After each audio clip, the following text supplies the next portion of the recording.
We're talking Super Bowl 60 here on the show tonight. Going to talk about our picks, maybe some props and other stuff as well. Before we get into everything, please hit like, subscribe, comment below, share this video. Visit the link in the description for the merch store. As always, wearing something from the merch store. It is our March is Greed a Month t-shirt. Yes, it's the same shirt as yesterday. Look, I'm not one of these fancy people who wears a different shirt every day. But if you like this one, you can get it here at the merch store. 15% off sale right now. You could change the colors. You could get infant onesie, women's tank top, a hoodie, long sleeve t-shirt if you're crazy enough to like those.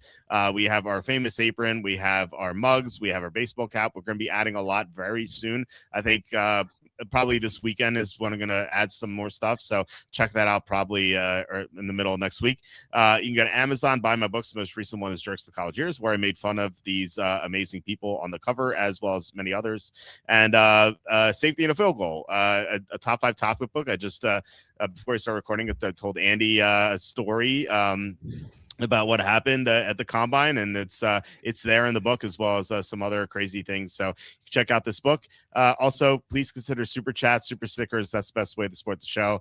I can't say it enough. Like, you guys have really helped out. We had a $50 super chat on Friday. It's just thank you so much, and really thank you for subscribing, because we reached 10,000 subscribers on Friday. Really awesome. We had a celebratory live stream on Friday, so really appreciate you guys, and really appreciate the super chat, super stickers, because that's really the best way to support the show. And it's Q1, so ad rates are way down. All right, so we are going to get into the Super Bowl 60 picks and props tonight. Joining us once again is Andy Iskoe of thelogicalapproach.com. Andy, how are you, and how's your prep work going for the Super Bowl? I think this is the first time in about 4 months you haven't had to ask, and how was your weekend? That's right. Not much going on this past weekend other than college basketball, hockey, NBA, and a Senior Bowl, I guess. But the more highly paid guys get back into action for the final time on Sunday. So I'm gotten most of my preparation work done. Now it's a matter of sifting through any additional props that I'm interested in and comparing prices and places.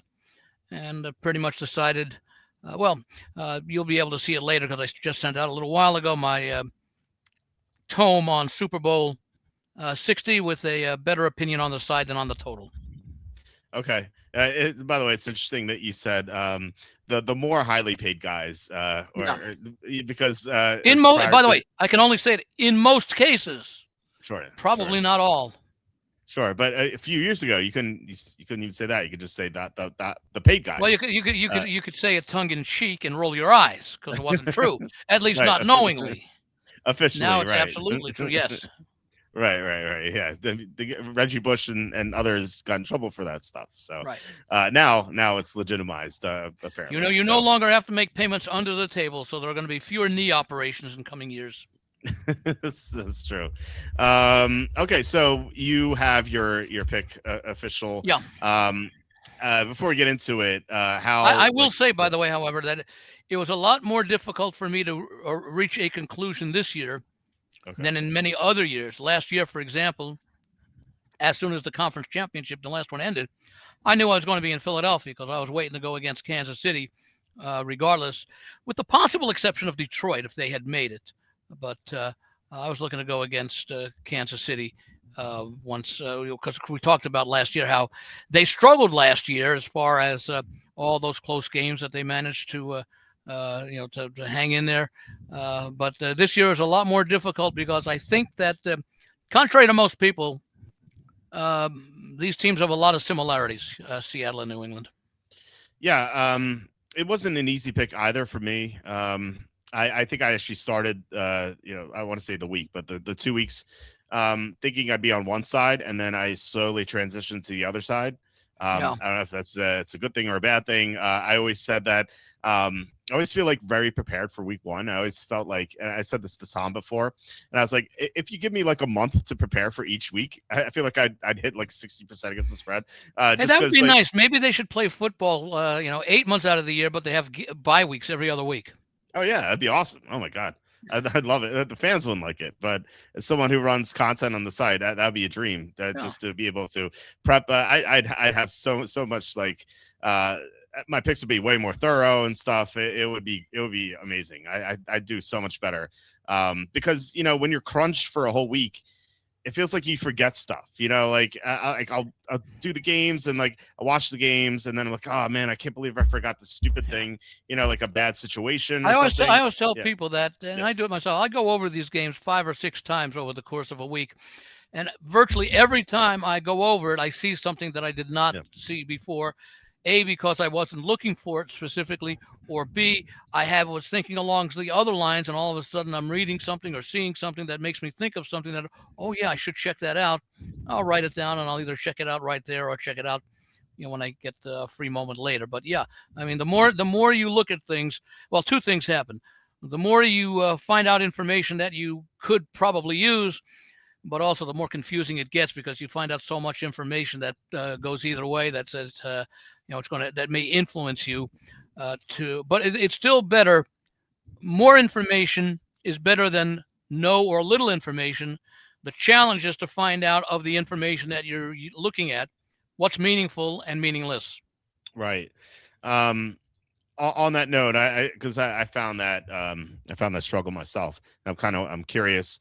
Do you ever like write down a list of things that you need to do just because you forget some stuff, and then just like go down that list? Because I've done that, and as long as I don't forget where I placed the list, yes. Has that helped you at all? Absolutely, because sometimes I'll be thinking of one thing, and something related to that one thing that I hadn't thought about deserves to be on the list. I don't know. For me, it felt like it's hurt me because I feel like I'm so obsessed with the list, and I just like add stuff more, and I'm like, oh, maybe I should look at this. And like by the end of it, like my list is like 25 things long, and by the time it gets to the end of the list, like I feel like I wasted days not handicapping the games, So I decided to just do away with it. I don't think that there's any one hard and fast and firm rule. Whatever works for everybody has different personality, their approach to things, whatever is what you should do. I just find that. And there will be some times where I'll have, like last year, with my immediate decision that I was going to back Philadelphia. Mm-hmm. Other years, it's like today, where I really had to do a little bit of work, maybe a lot of work, more so than usual, because I started with a blank slate. But even in the game with Philadelphia, as much as I liked Philadelphia from the start, that didn't stop me from doing the same rigorous routine that I do every year, just in case that maybe there's something that I didn't consider about Kansas City. I try to find out. We're going to have the issue with the camera again. There we go. I got to basically stay like this. But the thing is that I sometimes would see a few things that I could explain, and I'll talk about that. For example, I know that we will talk about how to play some of the props and how to play some of the money lines and some of the things like that. And it'll talk about some of the things that or in other words, as we talk about reasons for each side, I'll come up with a couple of things that, by looking the other way or looking at it differently, I should say, helped get me to where I'm at. All right. So you said that it was instantaneous that you liked the Eagles, and it was because the Chiefs just had like a lot of fraudulent wins. Is that like the not so much fraudulent wins, but they had not been playing to the or performance anyway. Just that they had not played at the same level that they had either the year before when they beat San Francisco or the few years before that when they beat Philadelphia. Mm-hmm. So I thought, and again, it's not surprising because I kept making this point over the last few years. All the extra postseason games that Kansas City had played had to take a toll. This was an aging team. They filled in some parts, but they also had the nucleus of that team. Certainly Mahomes and Kelsey, et cetera. A couple of the other of the linemen had been there for a long time. And so they were not only getting older, they were getting older at a faster rate because they were adding, from one to four extra games on their schedule for the last 5 or 6 years, every year that they'd made the playoffs. So that was it. And also I felt Philadelphia was a much better team last year than they were when they played a few years earlier, even though it was a very wild and entertaining game. Yeah. So, and you said you went through your whole routine and everything. Did anything it didn't sway you, but did anything say like, okay, I thought this was like I'm throwing this number out there, 5-unit pick, and it should be like a 3-unit pick, or like did your opinion change at all, like unit wise? I mean, the level of confidence, I don't know that it really changed because I found I found, as I'm doing it, I was locked into Philly, but I found additional things that I hadn't seen before that made me feel stronger about Philly. At the same time, I found things about Kansas City that I didn't like, added to the things that I didn't like before, with a few things that I sort of could explain why I didn't like it. So it wasn't so much that it changed things, but it added information that, in some cases, strengthened the pick. At the same time, it was giving me more concerns for Kansas City. And again, the major thing was that I felt that, and it turned out the way the game was played, because I never expected the game to be played that way, for them to be up 40-6. But that result validated the fact that my opinion on Kansas City was as strong as it was at the very outset. Not that I expected the game to be played, but it would have been a lot different if Kansas City had won that game, up 40-6 and winning 40-22. And I said, what did I miss that made me discount Kansas City as much as I did, and be over infatuated with the Eagles? It wasn't that case. So I won't say it changed it. Every time I found something that was positive about Philadelphia, it just reinforced it. And anything that went against my Kansas City negatives, I tried to find out, what impact that might have on the strength of the selection. It turned out overall that I couldn't find enough reasons for me to not second guess myself, but second think myself. Okay, so how to go this year then, without giving away your pick yet? Did you start with one side, go the other, or did you start with one side and get stronger on that side? Like, how'd it go? I didn't necessarily have a side to start with, because I, unlike a lot of people, feel that these teams are more evenly matched than most people think. Most people think Seattle is far better. Mm-hmm. Okay. And I understand why. And we'll talk about one of the reasons and why I have some issues with that specific reason.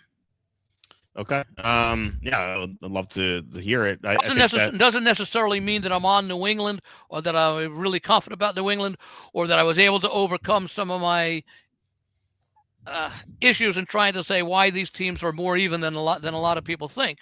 I can tell you right now that my power ratings that had Seattle and the Rams up near the top since the middle of October. Yeah. Now the rating system I use, and I've had them up on the website for the last couple of weeks, updated through the conference championship game. I think I put them up that Monday or Tuesday. There are three sets of ratings that I used. The main set has how teams did in their games and who they played. The results of who they played and what was the margin of victory or whatever. Okay. The second part takes into account what were they expected to do. In other words, it's basically what was the lines maker's opinion overall, assigning a power rating to the lines maker's opinion for all 32 teams in each of their games all year, a power rating.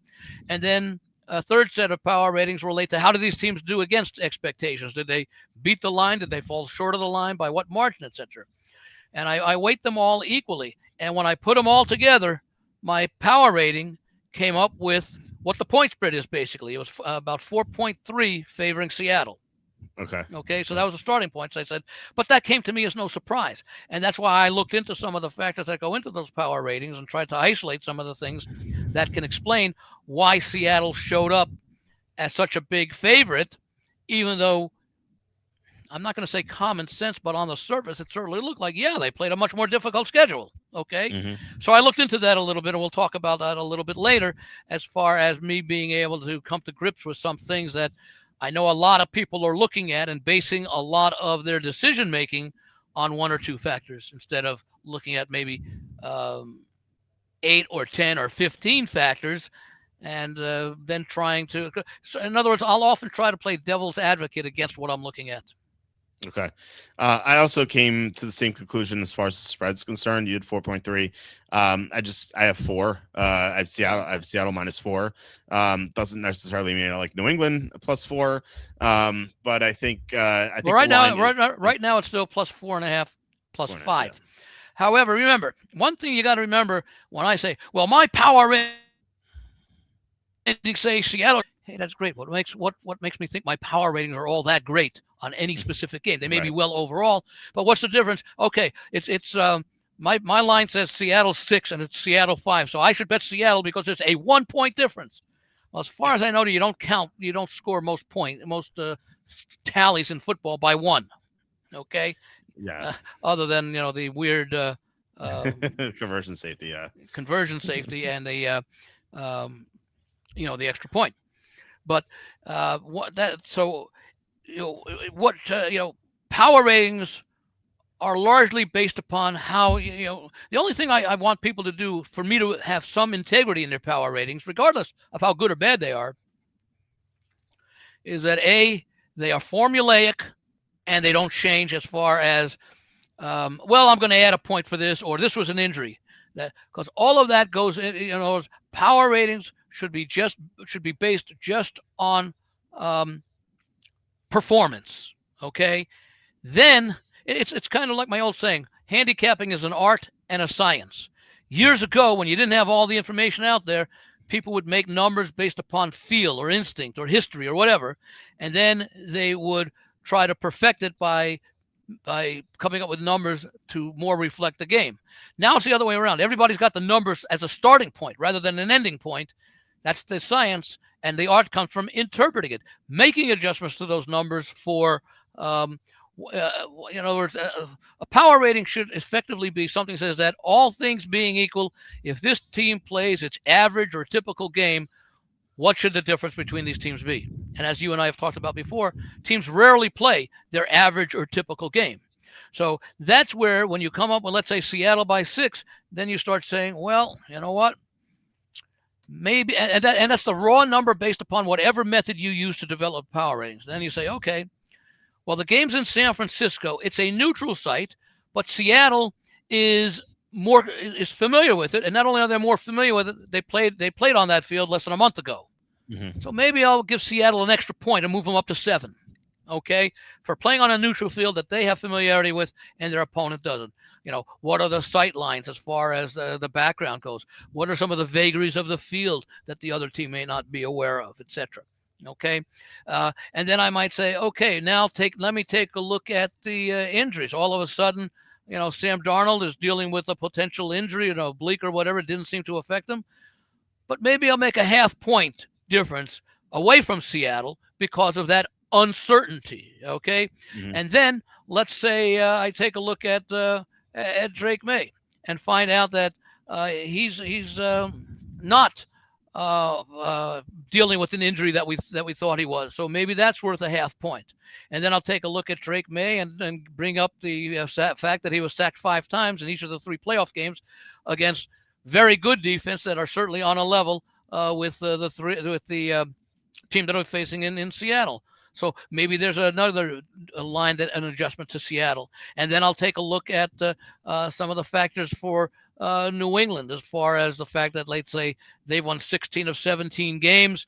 They lost 2 of their first 3, which were the first 3 games coached by Vrabel.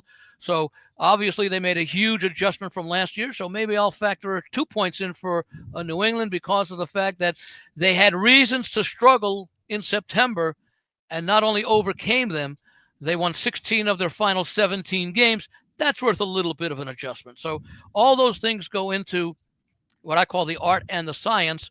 And, as I say, what I do it's the interpretation of the power ratings as long as they are consistently applied.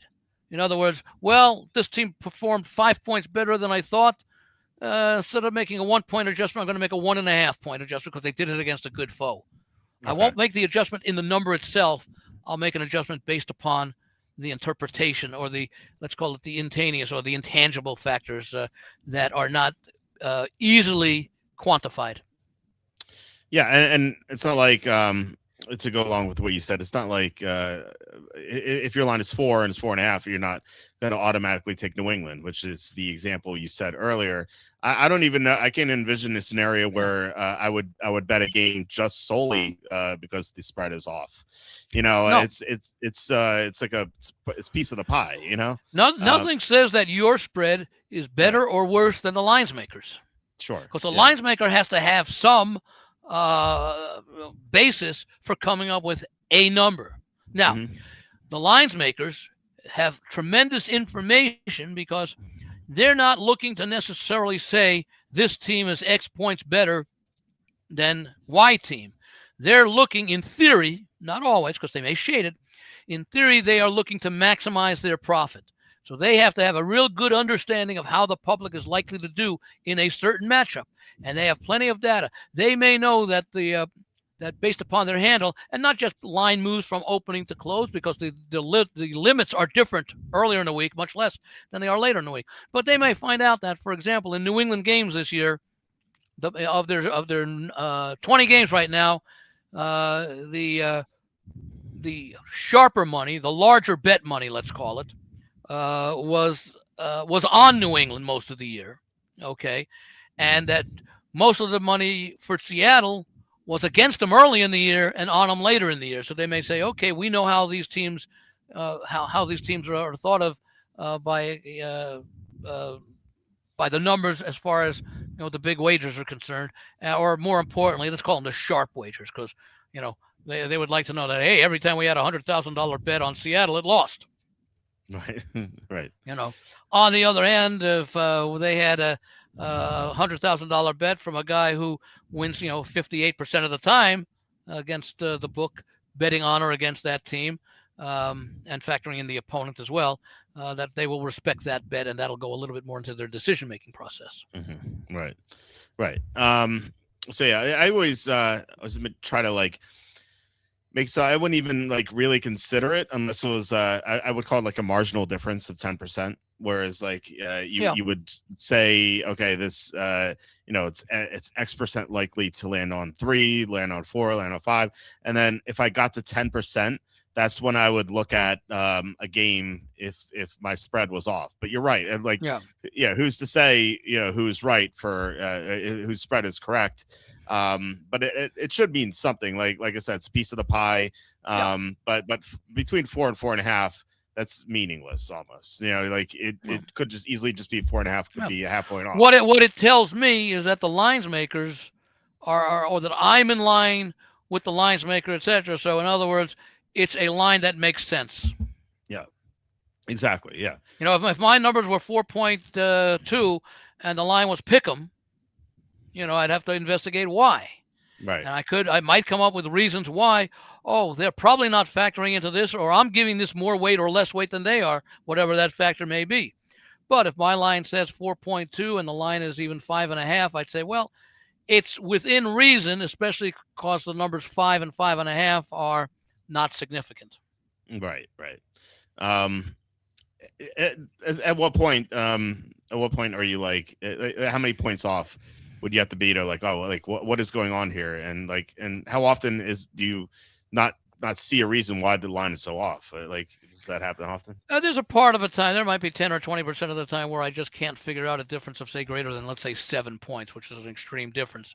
Most of my lines are pretty close. But I also know, because of my system, I may reward teams with a little bit more of an advancement up or down based upon not just the final score, but the domination of a team in a game. In other words, a team may dominate, win the game by 12 points, and the yards were fairly even. And the team that won by 12 points was the beneficiary of 2 turnovers in the game. Okay, that might have me make an adjustment, but more likely than that, because I do use a formula, more likely than that, that would explain why my line went up by 4 instead of, perhaps, maybe I overdid it a little bit. Maybe I should have only increased that team or decreased it by 2. Yeah. Okay. So we comment I hear from Pat Schlesinger, 30-1 defense rookie year about to hit tomorrow. Charlie must be counting the money and praise already. Charlie recommended Schlesinger 30-1 rookie of the year to start the season. So that was a nice hit for him. Hope he profited well. And just remember to listen. If Charlie says to bet something, make sure you bet it. Can't wait for our draft prop show, which will be in 2.5 months. That'll be fun. Okay, let's we should get into the pick, right? We're half hour into the show almost. Well, we got 3 hours. So we do, I guess. Or let me put it this way, we'll fill 3 hours. We could fill 24 hours. We're Yeah. kind of joking. Tom and I were joking about doing a 24-hour live stream. I don't know why we would. I don't know, to raise money A or something. rotating list of visitors, viewers. Right. You would have. yeah, you would have to do that. A lot of caffeine too. But yeah, I A lot feel of, like a I lot could of talk for DoorDash 24 hours. deliveries over the 24 hours. Yeah, well, hopefully it would get some help here from the wife, although I think she would have an issue with me doing 24-hour live stream and not helping with the kids. I was just going to say, as long as you were, excuse me, as long as you were fine able to take a time to take a break to handle the family chores. Yeah, I would say my parents or her parents maybe watch the kids at that point. It's not going to happen. And we're just saying, like, hypothetically, like, could we do it? I think I could. I don't know. No. It would be pretty wiped out by the end of it. But yeah, I mean, we've proven time and again we can do 3 hours, and that's 1/8 of the way there. Yeah. So yeah, we'd have to take some bathroom breaks too, obviously. So okay, so Seattle or wear diapers. Yeah. That's an option. Not for me, no. I'll just, wiggle and squiggle and all that if I can. Although you won't be able to see it. It's just, I don't know why this camera just keeps doing it. Not like I'm shaking anything. Oh, there it goes again, and I'm totally still. You know what? I'm going to disconnect. Next time it does it, I'm going to disconnect and reconnect. Okay, yeah, I don't know. Brownies accidentally found a player. Yeah, Swashinger, yeah. Oh. Yeah, I mean, I thought they were going to say Shedeur Sanders for his performance in the flag football game. Well, they'd Flacco and Shedeur. They're Dylan Gabriel short of their quarterback competition from the summer, so that would have been nice. I saw Justin Fields turn it down too. Which is embarrassing. Justin Fields like, I'm too good for this. I don't need this garbage. That's how low the Pro Bowl has gone. Okay, I don't know. Maybe he took a look at it and here we go with the camera. Maybe he took a look at it and didn't realize in the word flag there was an L. maybe. Okay, we are. Oh, there we go. Sorry, Andy popped out and he's. We're gonna. This camera, I don't understand. Like, it just keeps going on and off. It's not moving. There are no earthquakes or anything. Strange. The connection is secure, but I don't know if it's the internet connection that is having some blips. I don't think so because the audio keeps working. So does this impact you whenever you record otherwise, or is just only on here? The only time it affects is I think when I'm on StreamYard. Okay, weird. When I do Zooms and other thing, I've not had the issue. Interesting. I don't know. I don't know what to make of it. You say interesting. I say baffling. And frustrating. That is so interesting. Not that frustrating is all that difficult. Although. Yeah. Well, at any rate, so we have Seahawks at versus the Patriots. Seahawks favored by 4.5. We can talk about wherever you want to go as far as reasons to like one side or the other. Because what I said is in the Super Bowl, there are always more reasons to like either team than there are reasons to dislike them. Okay. Well, which side did you want to tackle first? Either one. Okay. Well, might as well do the team at the top first. So I meant aspects of the game as far as what factors would point you one way or the other. Okay. Well, I mean, I think there are a few reasons to like Seattle. Do you want to go first, or? You can go ahead. I mean, look, they have been. Well, let's see. There's a lot of similarities between these two teams because they've both been so consistent all year. Mm-hmm. New England 16 out of 17. As far as what their current momentum is, I think Seattle's 13 out of 14 entering this game because their only loss in the 14 games was that 2-point loss at LA where they dominated the stats but came up short, and then they've won every game since then, including 2 against the Rams, the same team that dealt them their only loss since back in I think it was September. And you can say the same thing, like I say, for New England. I mean, they had their first loss was week 1 at home against Las Vegas, and then they lost 2 weeks later at home against Pittsburgh in a game where they had all those turnovers. Mm-hmm. And remember, that was the first 3 games coached by Vrabel, so it wasn't unusual or not. It wasn't surprising to say. And remember, the Pats' total wins was 8.5 number. That was their number. Yeah. So it wasn't surprising to see them struggle. What was surprising is that they didn't exceed their total by going 9-8 or 10-7. They went 14-3. Yeah. So it was a team that continued to get better later as the season wore on. Now, as far as Seattle goes, they were 10-7 last year and missed the playoffs, and I think their total was I think it was 8.5 as well. And so they ended up going 14-3. So they exceeded their total, which I think was identical to the 8.5 of New England, by the same amount. Now, the thing there is that that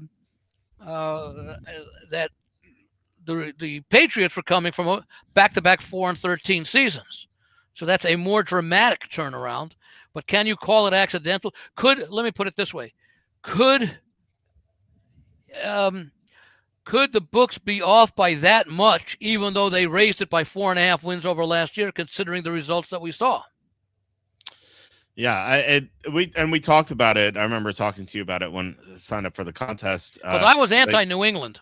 Yeah, and before the season started. Right, and they had from the data we had, this Slew. I don't know if he's listening right now, but he provided us strength of schedule based on my power rankings for each team. Yeah, and the Patriots had the second easiest schedule in the NFL heading into the season. Who was easier? I can't. The 49ers. How could the 49ers have been easier if they had 2 games against Seattle and 2 games against the Rams? Well, remember 4 Seattle games was against what were expected to be. Well, Seattle was 10-7 last year. Yeah, but I mean, remember they were going to Sam Darnold. If you're 10-7 and they supposedly, that wouldn't you have thought that was especially? Now you don't want to factor it totally in with what or based on what Darnold did last year with Minnesota, but who was Seattle's quarterback last year? Geno Smith. So, I would think that Darnold, given the way he played with Minnesota and the way that Geno was played the last couple of years, it was an upgrade, or certainly not. Certainly not a downgrade. Well, we had an ESPN reporter saying that it was a downgrade. So, but it was which reporter? Do you want to take a guess? Was that your one that you love so much? Yeah, you like to talk about her every week. Of course, yes. She said it was a big downgrade. So, but then again, she said Geno Smith's the top 10 quarterback. So there you go. Well, that's what I'm saying. Yeah. No, what I'm saying is that Seattle started with a pretty decent base from last year, 10-7. And remember, it was McDonald's first year. Mm-hmm. Which, I mean, it's like one of the things I analyze or I come up with an opinion on in the analysis is who has the coaching edge in this matchup. And I give it to Vrabel, but perhaps not as much as a lot of people might. And that's not because Vrabel isn't good. He's outstanding. It's that what's their negative about McDonald? I mean, here comes a guy who wins double-digit games in his first 2 seasons as an NFL coach with no previous head coaching experience. That's pretty impressive. That's quite a feat. Yeah. I mean, he's been fantastic. So I give Vrabel an edge, but not the edge that a lot of people might give him. When people are looking for edges for New England, it's probably for most people, again, I'm going by what I'm reading, what I'm observing, what I'm hearing, it's probably harder to come up with edges for New England than it is for Seattle. Mm-hmm. And as a result, you tend to think, well, Vrabel's, he's been in 4 Super Bowls as a player with New England. He had the Tennessee Titans as a number 1 seed a few years ago. This is McDonald's first season in the playoffs, much less a Super Bowl. That's got to be a nice edge for Vrabel. Well, it's an edge, but I don't give it as great an edge because I have enough respect for McDonald to say, oh, hey, he did something that very few coaches. I probably cannot mention or think of immediately coaches who have done what he did in his first 2 years, other than Jim Harbaugh with San Francisco. Yeah. I mean, yeah, he's been awesome. There's no doubt about that. Yeah. But to go back to the prior topic, the 49ers schedule, I remember looking at it over on the show over and over again with different hosts, co-hosts, and we all agreed it was like the easiest schedule we'd ever seen in our lives. Because if you take out the 2 games against the Rams and the 2 games against Seattle, like they had no like legitimate competition outside the division except for at Houston, which was like the only tough game that looked like. Now things changed. Obviously, Jaguars, for example. Keep in mind also that Arizona was a little bit heavily favored in their results turned out because they were what, an 8-9 or 9-8 team last year. Right. So that's 6 games against teams with winning records. Let me just check on Arizona. Yeah, so that accounts for, for something as far as their schedule goes. Here we go again. That time I hit the wire. Yeah, but I didn't think I'd had Arizona very highly in my power rankings. So it was based solely on my power rankings, and I think I believe Seattle was like a mediocre team as well, even though they had that record. They were 8-9, and kind of like, not to a different kind of degree, like New England, they were 4-13 the 2 years before, so they equaled the win total. They had as many wins in 2024 as they had in 22 and 23 combined. Yeah, right. So I mean, now, some teams regress from that big of an adjustment. Other times move up. So So I where did I have the Cardinals? I had them 20th in my power rankings. So below average team. But anyway, it had more to do with that's only slightly below average because 16-17 or 15-16 would be exactly in the middle. Yeah. So it was Andy just left. We'll see if he pops in. There we go. So anyway, so slightly below average, but really, like I said, it was the non-divisional schedule. But you had like the Jaguars were a lot better than we thought. Yeah. The Colts were a lot better than we thought. Early on, they were. In fact, the Colts were 2 different teams from the first half to the second half based upon their performances. Exactly. So the schedule doesn't look as easy now as it did to start the year. But to start the year, I said this multiple times. I said it's the easiest schedule I've ever seen in my life, covering the NFL for 26 years. More so than New England? Yeah, in theory, they were not expected to be a contender. It was basically Buffalo and the 3 Little Pigs. Yeah. I had the Niners as an easier schedule than New England to start the year. Did you have New England number 2? I think you said. Yeah, second easiest schedule. Yeah, and then like I think Buffalo and the Jets were after that. I think I know the Buffalo had the 4th easiest schedule, which is why like they're over as well. But anyway, I don't know how we got on the topic, but as far as strength of schedule is concerned, I think that's certainly one reason to like Seattle in this game. Seattle, that's the exact factor that I knew you would bring up, and I'm not going to necessarily dispute it. Well, I guess in a sense I am, because I'm going to make some comparisons that I may have talked about before. Okay. Well, let me know when you're ready. Okay. I just looking at the strength of schedule number, just purely on Tankathon. New England was 0.391, the easiest schedule in the NFL. In fact, the only other team. Now, are you talking about the schedule as it existed before the season, or the schedule as it played out? The strength of schedule according to opposing records this season. So in other words, so for example, where do you have San Francisco as of the end of the season? They had 0.498. So they actually, like I said, that's about an average schedule. Yeah. 498. Yeah, it's about average. Yeah. That's about 50-50. Yeah. So, right. So, so like I said, Jaguars are tougher. Colts were supposedly tougher, although but when they played them, not really. Seattle. If I went strictly by the numbers that you had, I also have New England. In fact, I've pointed it out before, where New England, Seattle's opponents, based on win losses ties, straight up, were 144 and 145, which is basically 50-50. New England's opponents were -1. New England's opponents were 113 and 176. That's -63. That's 63 games below 500.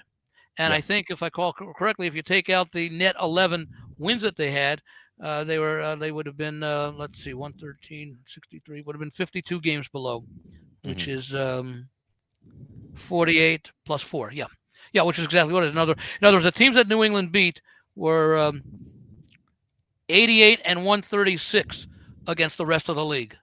Take out those games that that they lost to New England, and the losses to the rest of the league. The 3 losses came to teams that were 22 and 26. So, yeah, I believe that is by far the weakest schedule. But when you're ready, I will explain that away a little bit, or at least mitigate that a little bit. Okay, well, I mean, to further this, so Denver was the only other team with an easier schedule than 0.43. They had a 0.422. Yeah, I also had them as very weak. In fact, I did not give really either team a strength of schedule edge when New England played Denver. Right, and interestingly enough, those 2 teams faced each other in the AFC Championship. The 2 softest schedules in the NFL played in the conference championship of the weaker of the 2 conferences. Yes. In the championship round 2 weeks ago, a week and a half ago. So it's funny how that worked out. Seattle in the toughest division of football. I think we could agree on that. I don't know. Given the failure of Kansas City this year. I don't. Yeah, this year. I would say that. Now I'll look at it this way.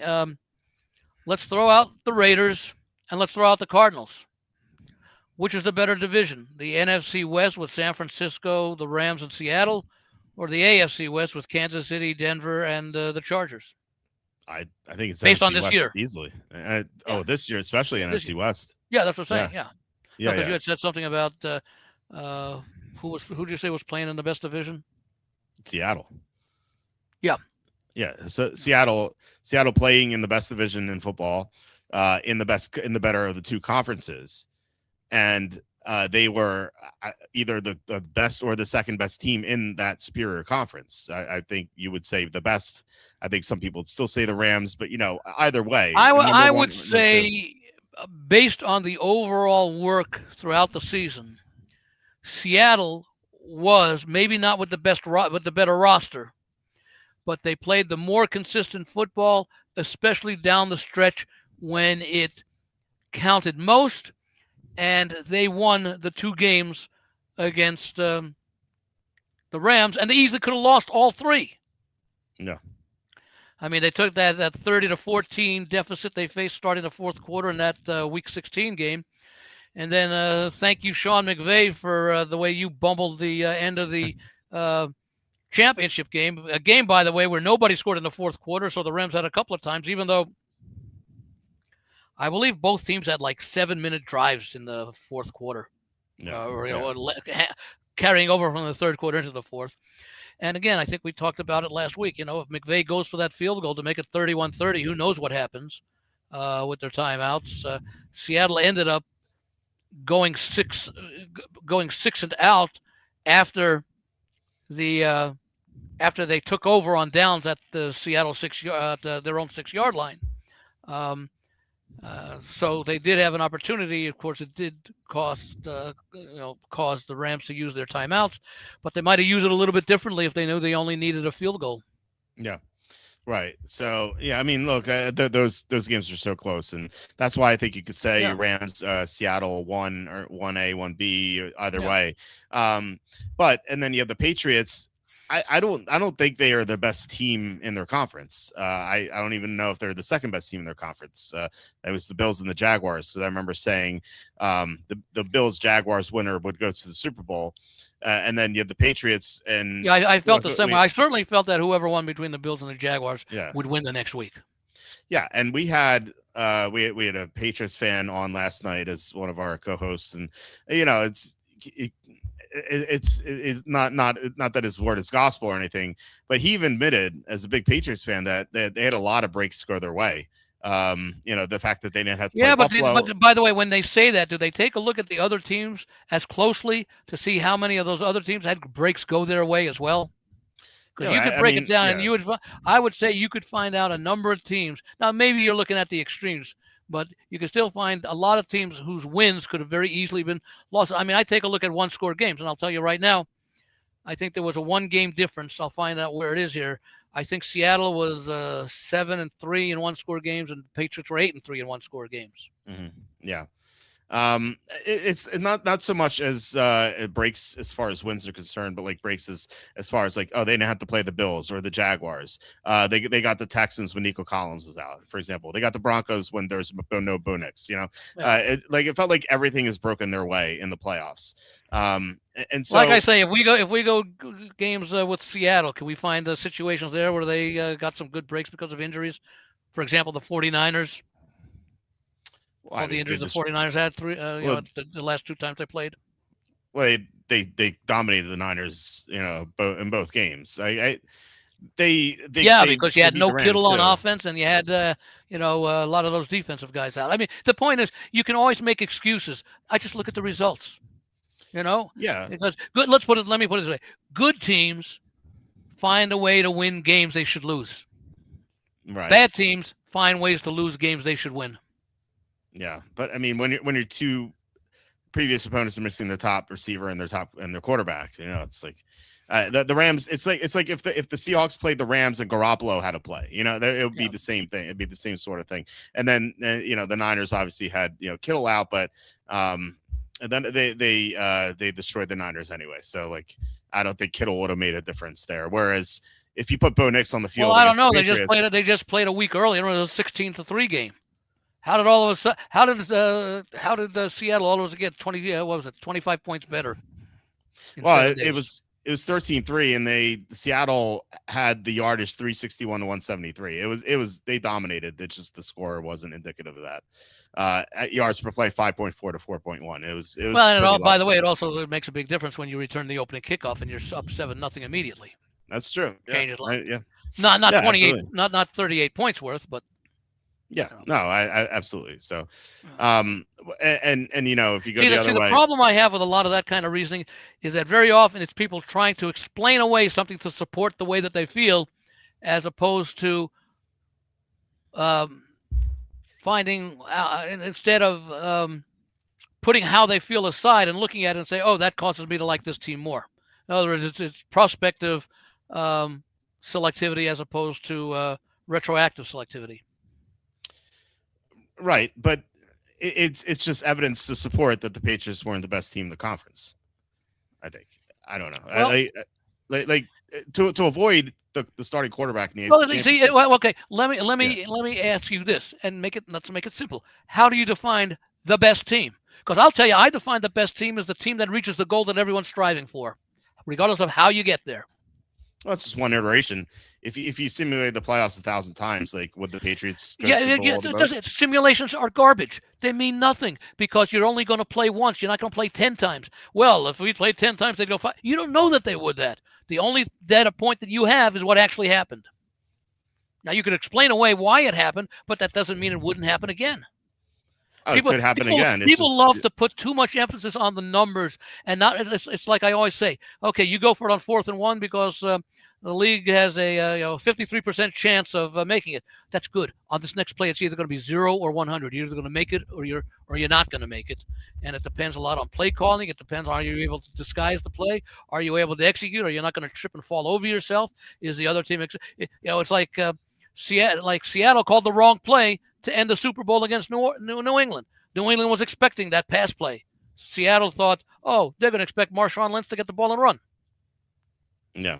Okay, and that's the case of Belichick and his preparation.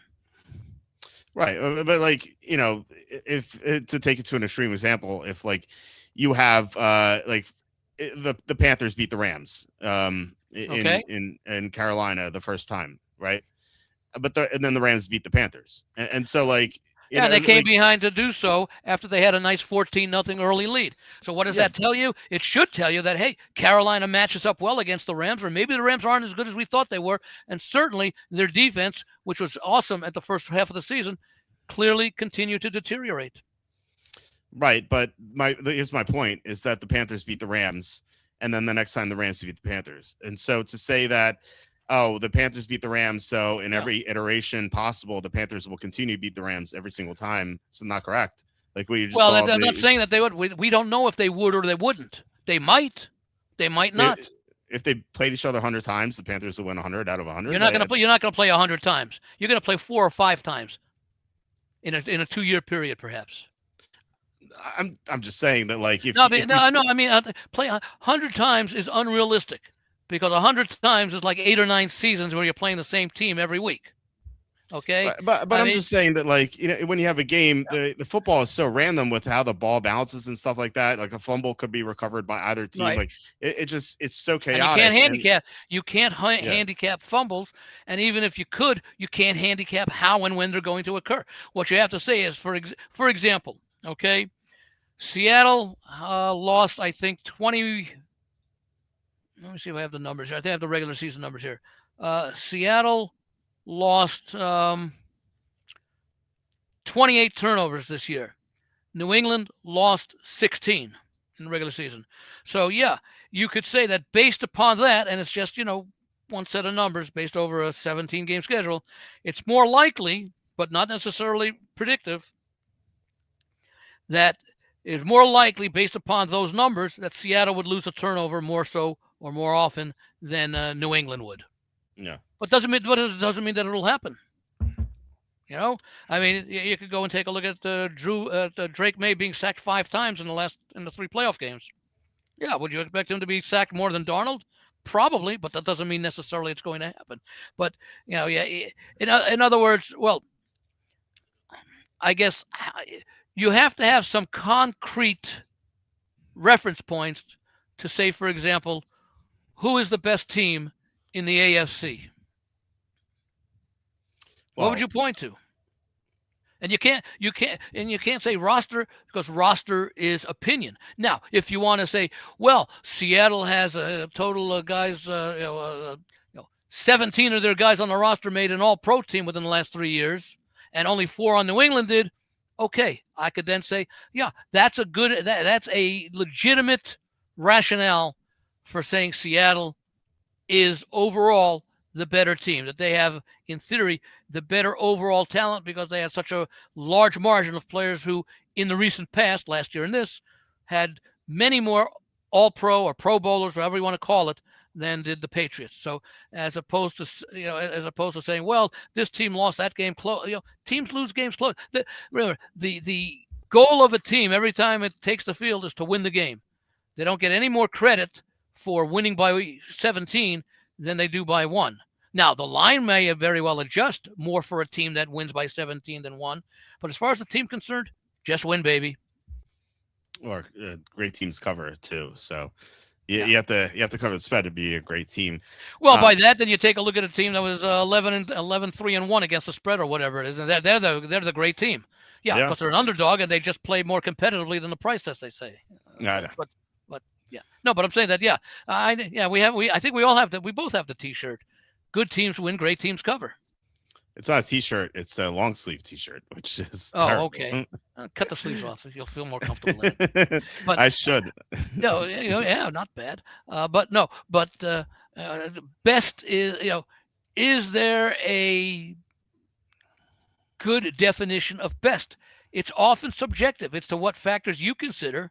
That's why I rarely say this is the best team. I would say it's in the discussion for the best team, because there are many different ways. You and I could agree that Seattle is one of the top 2 or 3 best teams in the league, but we might do so for different reasons. Yeah, I mean, well, of course it's subjective. Like, you're handicapping the game. It's always going to be subjective. Well, I'm not even talking about handicapping now. I'm just talking about in fact. Now you could say I could make the argument New England is the best team in the AFC because they won the AFC. None of the other 15 teams did. Okay? Right. Now the counter to that is, but they played an easier schedule in the playoff, which they didn't, by the way, because they played 3 very good defensive teams. Now, yeah, a couple of them. Now, I mean, okay, Stroud. Well, part of why Stroud was so lousy is because the Patriots' defense is so good. Obviously, Denver was without Bo Nix, but how much of a difference would that have made without those weather conditions? It's hard to say. And then again, of course, against the Chargers, well, Herbert was banged up with the offensive line, or perhaps the Patriots might have, or the Chargers might have won that game. But then again, if it's a high scoring game, look, Seattle goes from a 13-3 win over San Francisco to 41-6. A low scoring game and a high scoring game against the same opponent, basically the same players for most of the game. It happens. That's just the way football is. Eagles have the most overall talent. I'm looking at that. Well, how do you determine that? I'm serious. How can you say a team has better overall talent? You could say, well, now again, it's still based upon opinion, but you could say, well, if you add up the cumulative positions of all their starters, of their 22 starters, and their average draft position was 4.3, and no other team is better than 6.0, you could say, yes, they have the best talent, certainly, and it makes a little sense because it's in the eyes of the collective scouting departments of the 32 teams. Well, I mean, yeah, it's subjective. The Eagles were so dominant last year. Or if you're the Vikings GM, you would know that by the way, with this question, Focus. I don't have the exact number. I'll see if I can find it. I can see where they are now because there's not that much of a change as far as where they are. But I know they were all ranked highly, and I think they may have even been ranked higher than Denver. Let's see if I can call that up. I had Buffalo as the best team. I had the Patriots and Jaguars rated evenly after that. So I thought New England was second or third entering in their conference, entering the okay, I have I'm going to go right now. I had Seattle, the Rams. Well, it's right now. It's small adjustments for the playoff games. I had Houston number 3, largely because of their defense and their competitiveness in a lot of close games. Jacksonville number 4, New England number 5, Buffalo number 6. I disagree with this one, but I can understand it because of their hot start. I had Indianapolis number 7 because of their strong start. But again, if I did it over the latter part of the season, they'd probably be there in the mid-20s, if that, because they were so bad. Then I have San Francisco 8th, then Denver, then Detroit, Philadelphia, and Kansas City. And again, Philadelphia was a team that just did not play up to the level that was expected of it when the season started. They got off to a good start, and then they managed to win games, but they did not achieve what they wanted to. I think Jacksonville, the Jags are talented. I think the Jags were one of the most improved teams over the course of the season. And once again, first-year head coach. Yeah. So in the end, we agreed. We both had the Patriots third in the AFC entering the playoffs. I don't know if they were number 3 entering the playoffs, but they couldn't have been too far behind. Well, according to your power rankings. No, I'm saying that I just did them what they are today after the first 3 rounds of the playoffs, where they obviously got 3 wins, although they weren't dominant. I mean, it's hard to play it in against Houston and Denver. Yeah, I would I would argue Denver, of course, but the other two, obviously the Chargers and Texans had great defenses. No doubt about that. But if you look at the Patriots road with how their defense had it matched up against the 3 opponents, they couldn't have asked for the easier matchups except for the Steelers. Because they had the Charger team with the 2 missing tackles and their whole. What was that about the Steelers? No, what was that about the Steelers? You said about the Patriots defensive matchups. Like how the Patriots defense matched up against the 3. Are you talking all season, or are you talking playoffs? In the playoffs. Okay. I'm saying that something about this. Oh, if they had played the Steelers instead of Houston, or anyone, the Steelers were near the bottom. Yeah, they couldn't have asked. What I'm saying was they couldn't have asked for easier matchups for their defense, except for the Steelers. And so, well, don't you think that the number 2 seed would play the easier defenses? I would argue that the defense of the Chargers, the Texans, No, I maybe mean, not Denver at the play, that those defenses would have played weaker offenses than the ones they had to play. well, I mean, not in the second round. If they played the Jaguars team, if they played the Jaguars, for example, that would have been. No, I'm saying forget about who they played. I'm just saying that they would have. If you have a top defensive team, you're usually going to be a higher seed. Well, Andy got kicked off for a second here. There we go. There we go.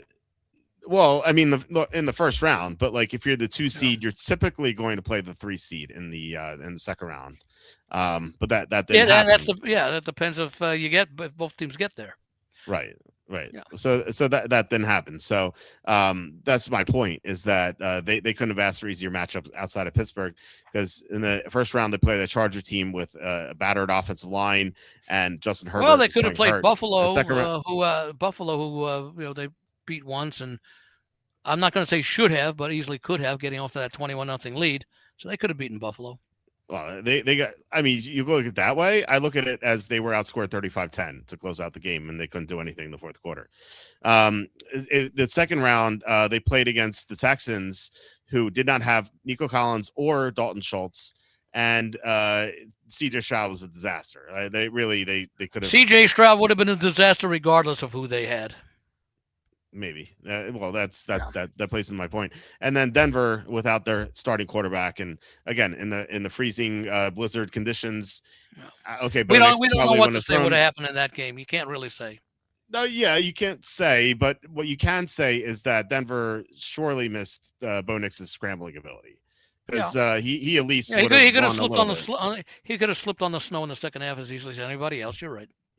Yeah. I mean, there's a better chance that they pick up yards on the ground. So anyway, the Patriots defense, which has been looking great in the playoffs, there's a caveat to it. And then you can even extend it to the regular season. In the finale, they played against the Dolphins and Quinn Ewers.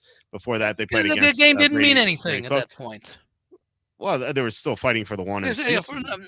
No, not the number one. What, the number 1 seed? Yeah, they're decided the night before. They're fighting for the number 1 seed in the final game of the season. All they had to do was win. And what'd they win by? No, they need. Well, they and what'd they win by in that game against Miami? Well, they by a lot. I don't know. Well, then that's the bottom line. They didn't struggle. No, I'm not talking about them struggling. I don't care about the raw numbers that they put up in a game where all they had to do was win. I'm not talking about them struggling. I'm talking about them having easy matchups for the defense. And it's the whole point. Every team has easy matches at some point during the year. Even the best teams do, because that's the nature of the NFL. Especially this year, we had so many teams that won 4 games or less. Yeah, but not every team has. Defense. Yeah, but not every team has nothing but easy matchups, and that's what the Patriots had. The last time the Patriots had a tough matchup for their defense was against Buffalo, in which they were outscored 35-10. Even against the Ravens, Lamar Jackson got hurt. The point is, they beat the teams they had to beat, and nobody else was able to do it as successfully as they did. Yeah, but we're trying to handicap these games, these teams, and then let me explain. Then let's take into the schedule of opposition and forget all about the injuries and all that, because it affects both of these teams here. Okay. Seattle and New England had 7 games against common opponents. Decent, it's like a third to 40% of the schedules that they had. Right. Both were 6-1 straight up, 5-2 against the spread, and they both played overs. A combined 6-1 and 5-2, a combined 11-3 to the over. Okay, as I recall, Seattle beat Pittsburgh early in the season. New England lost. They lost to Pittsburgh, I think, early in the season. Yeah, week 3. Yeah. Week 3. New England beat Tampa Bay in Tampa Bay, and Seattle lost to Tampa Bay at home by 3. Mm-hmm. Okay, otherwise, the other 5 games were wins against the 7 common opponents they had. They each played the 4 teams in the NFC South: Atlanta, Carolina, New Orleans, Tampa Bay. They each played Tennessee and Houston, with New England playing Houston in the playoffs. And they each played Pittsburgh. Okay, those were the 7 teams. Average points. This is pretty close to what the point spread would be. Seattle 33 to 18.6 plus 14.4. New England 27.4 to 18.3. That's 9.1 margin. That's about a 5.3 overall difference. And then, and I think this will surprise a lot of people, and you have to sort of take a look and say, yeah, you know, they may have played an overall schedule. Well, that's how they did against a comparatively similar schedule. And yes, there are going to be differences as to who was injured, who played at the time, but at 7 games, it's going to pretty much balance out. Okay, a lot different than if you're comparing, you know, Seattle playing San Francisco and the Rams and New England playing the Jets and Miami, you know, twice. Okay. Right. Average rushing yards 4 against those 7 opponents. Seattle 121, New England 122. Average passing yards 4. Seattle 236, New England 223. Total yards 357 to 344. Now this is the one area coming up that really surprises me. Average rushing yards allowed. Seattle 78 per game, New England 77 per game. Passing yards is just as surprising. Seattle 199, New England 206. So both of these teams against the same opponents played pretty similar on offense and pretty similar but outstanding on defense. Total yards defense 277 and 283. So not a big difference there. Net turnovers, Seattle -3, New England -2. So not a huge difference when you look at the comparative performances overall between these two teams. Now, I'm not going to say that suggests this game should be a pick 'em, but I think it says when you segregate the games that these teams played against each other from the games that they didn't play against each other, you get a different you draw a different conclusion. So something I don't like about that, and I think if you want to enter that into the handicapping, I think you have to like really look at every instance of that and just make sure it makes sense, because you know, if you play a team one time and then the other team plays the team another time, it could just be, the results could be radically different, because but it's unlikely that over 7 games that one team would play like backup quarterbacks and backup linebackers, and the other team would always face the starters. You know, the primary. Well, players. I mean, we be a handful of times where one would face one and one would face the other. We can look at that. I 7 games is 7 games sample, and he's off again. There we go. And like 7 games is, and he keeps popping off here. Let's see if this gets resolved. All right, there we go. No, the microphone is working fine, but the camera is flickering. Yeah. I think we can look at all 7 carefully, and I know you mentioned Tampa. I think you got to look at all 14 games. 7 for each team. Yeah, all 7 matchups. Yeah. I think you mentioned Tampa. There we go. Okay. I thought it's going to happen, and I'm just going to have to deal with it here. And yeah, it's okay. So I know that you mentioned Tampa. Seattle played Tampa when Tampa was at its best, and New England played Tampa when Baker Mayfield was injured. And so that's one. Did he miss the whole game? No. He was playing injured the second half of the year. That's why Tampa kind of capsized at the end of the year, because he was banged up and not 100%. What week did they play him in? New England and Tampa. Was it like week 11 or something, or week right in 12? the middle of the season, November 9th? Yeah. So yeah, that's when Tampa was in the middle 9 of the or 10, season. Yeah, that's when they're in the middle of their losing streak, because Mayfield is playing hurt. Why the Bucs keep their coach? Because they're stupid. So yeah, Seattle played Tampa when Tampa. So go down game by game. Yeah, let's do it. I know you mentioned Pittsburgh. That was back to back. Seattle played in Pittsburgh week 2. They destroyed them, and then New England lost to Pittsburgh. Although New England should have won that game because the stupid turnovers. But again, it's turnovers. It's just a result, but they outplayed Pittsburgh, but for the turnovers. Yes, absolutely. But I would say Seattle outplayed Pittsburgh by more than New England. And who were the key injuries for both games against Pittsburgh? For both teams. For both teams, this is week 2. For New England, Keon White was out. Not a big deal. Christian Gonzalez was out. Sorry. Yeah. Christian Gonzalez was out week 3. That was the only major injury, looks like. Christian Gonzalez. That was the New England game, right? Yeah, because I think they played England, Pittsburgh. They played Miami in week 2. Yeah. New England, Pittsburgh. Pittsburgh's injuries in weeks 2 and 3. Might as well look at both. Derek Harmon was out week 2, but he then returned week 3.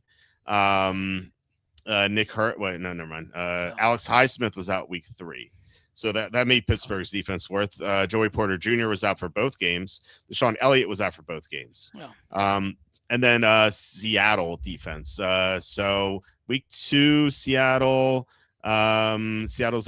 Did not have Devon Witherspoon in week 2, or Nick Amanwari. So they're missing. Anyway, we don't have to go down there. But the point is that they each had situations where they were favored or hampered by injuries, either to themselves that they didn't have, or to the other side that they did have. Yeah. We can do that for every game.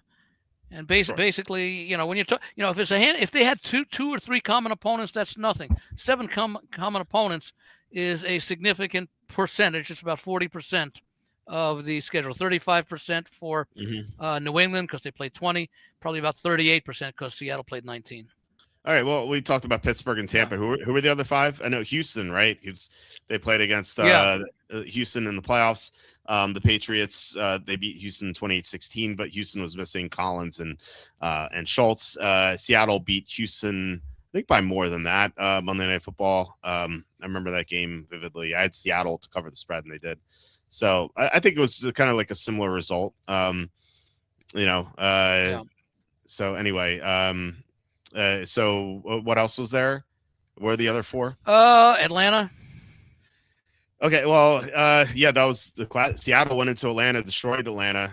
New England played Atlanta to a 1-point game. Right. So that's number 4. Carolina. Seattle went to Carolina, destroyed them, and I think New England destroyed Carolina as well, if I remember correctly. So two blowouts. New Orleans. What was that Seattle New Orleans game? Let me pull that up. I don't have that open. I'll have it here because I do have. Okay, well, but New England, New Orleans. Yeah, New England, New Orleans was that was still Spencer Rattler, I believe.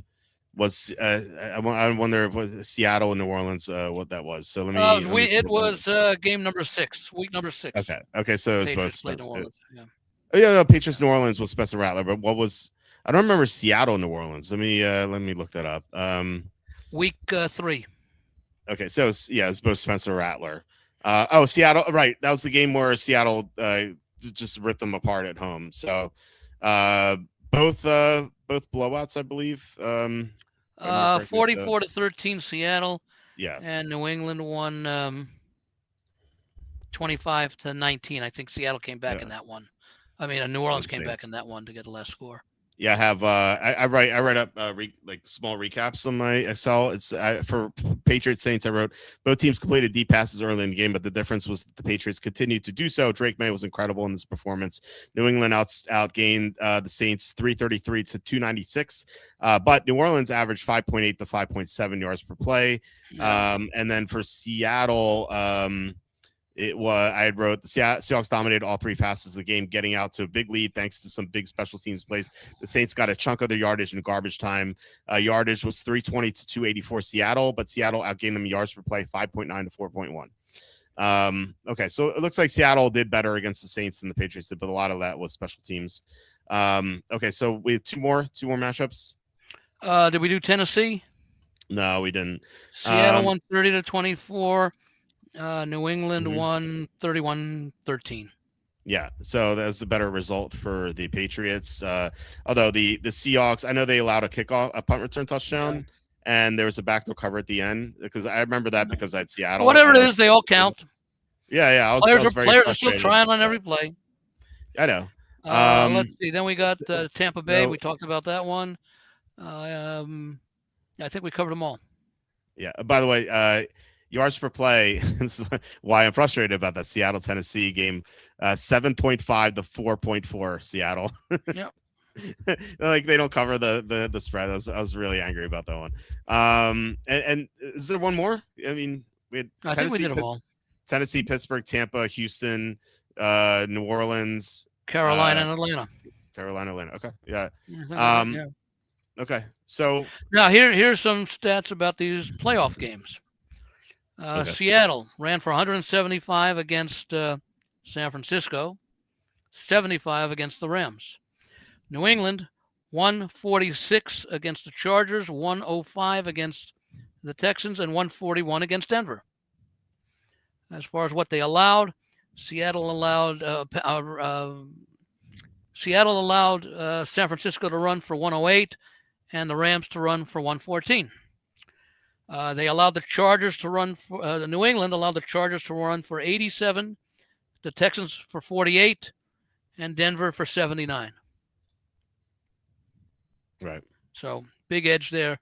And again, I would argue, and you could disagree, but I would argue that, and forget the excuses with everybody in there and all that. They don't play every snap anyway. But I would argue that the defenses of the Chargers, the Texans, and the Denver and Broncos, even with their late season performance in some instances, were still better than defenses of the San Francisco and the Rams. Yeah, I totally agree with that.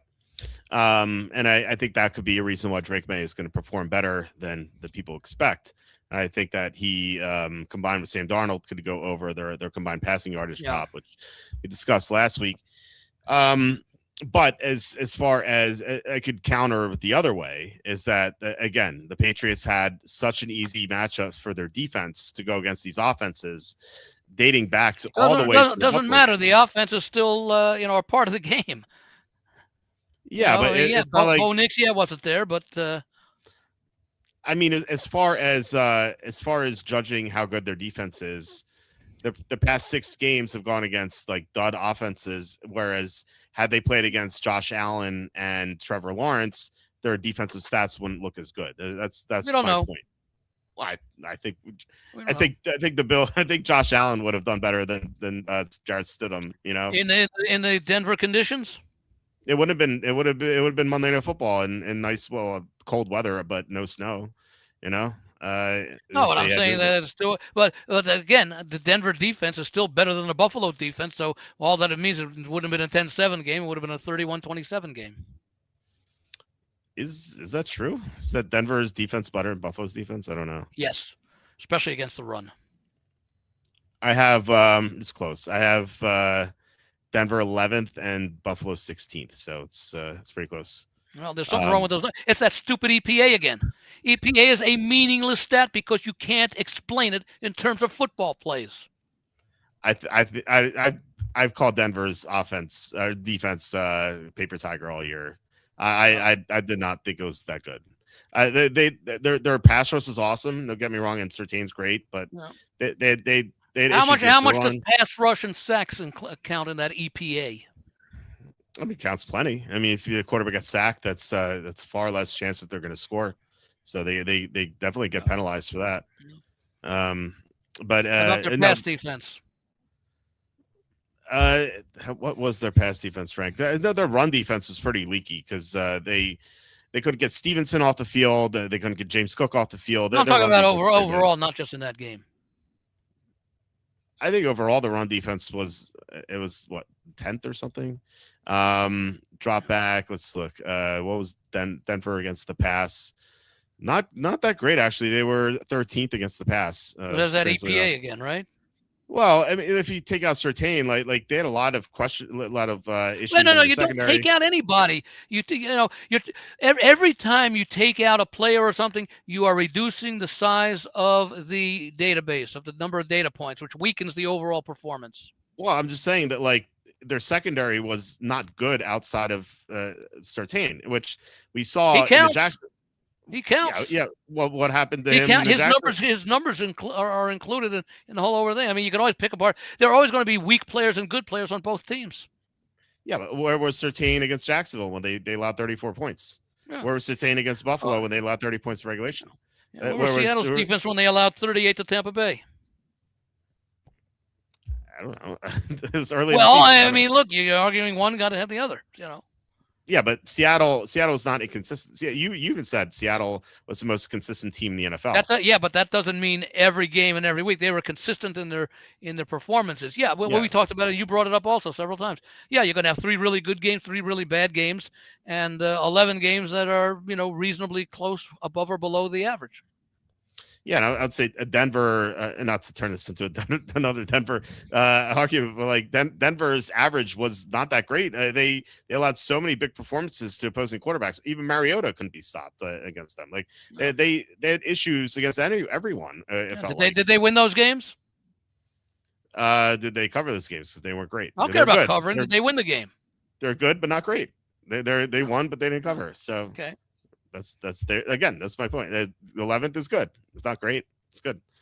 No. So anyway, I don't know what we're talking about. So no, we're talking about strength of schedule, and I'm saying that New England, when you look at the common games overall, again, you're talking about 7 out of 19, 7 out of 20. They stack up comparable to those of Seattle. If you want to pick it apart, you could also pick apart, offensive linemen who played or didn't play very well as far as that goes. I don't have the I guess I do have, if I could look at it, the turnovers in those games. Yeah. No. I'm just saying that the schedule of difficulty, when you consider the games again, we're looking at the totality of the season, the good, the bad, the injured, the healthy, etc. That the schedule of difficulty in the common games is not reflective of the schedule difficulty for the other 11 games or for the season overall.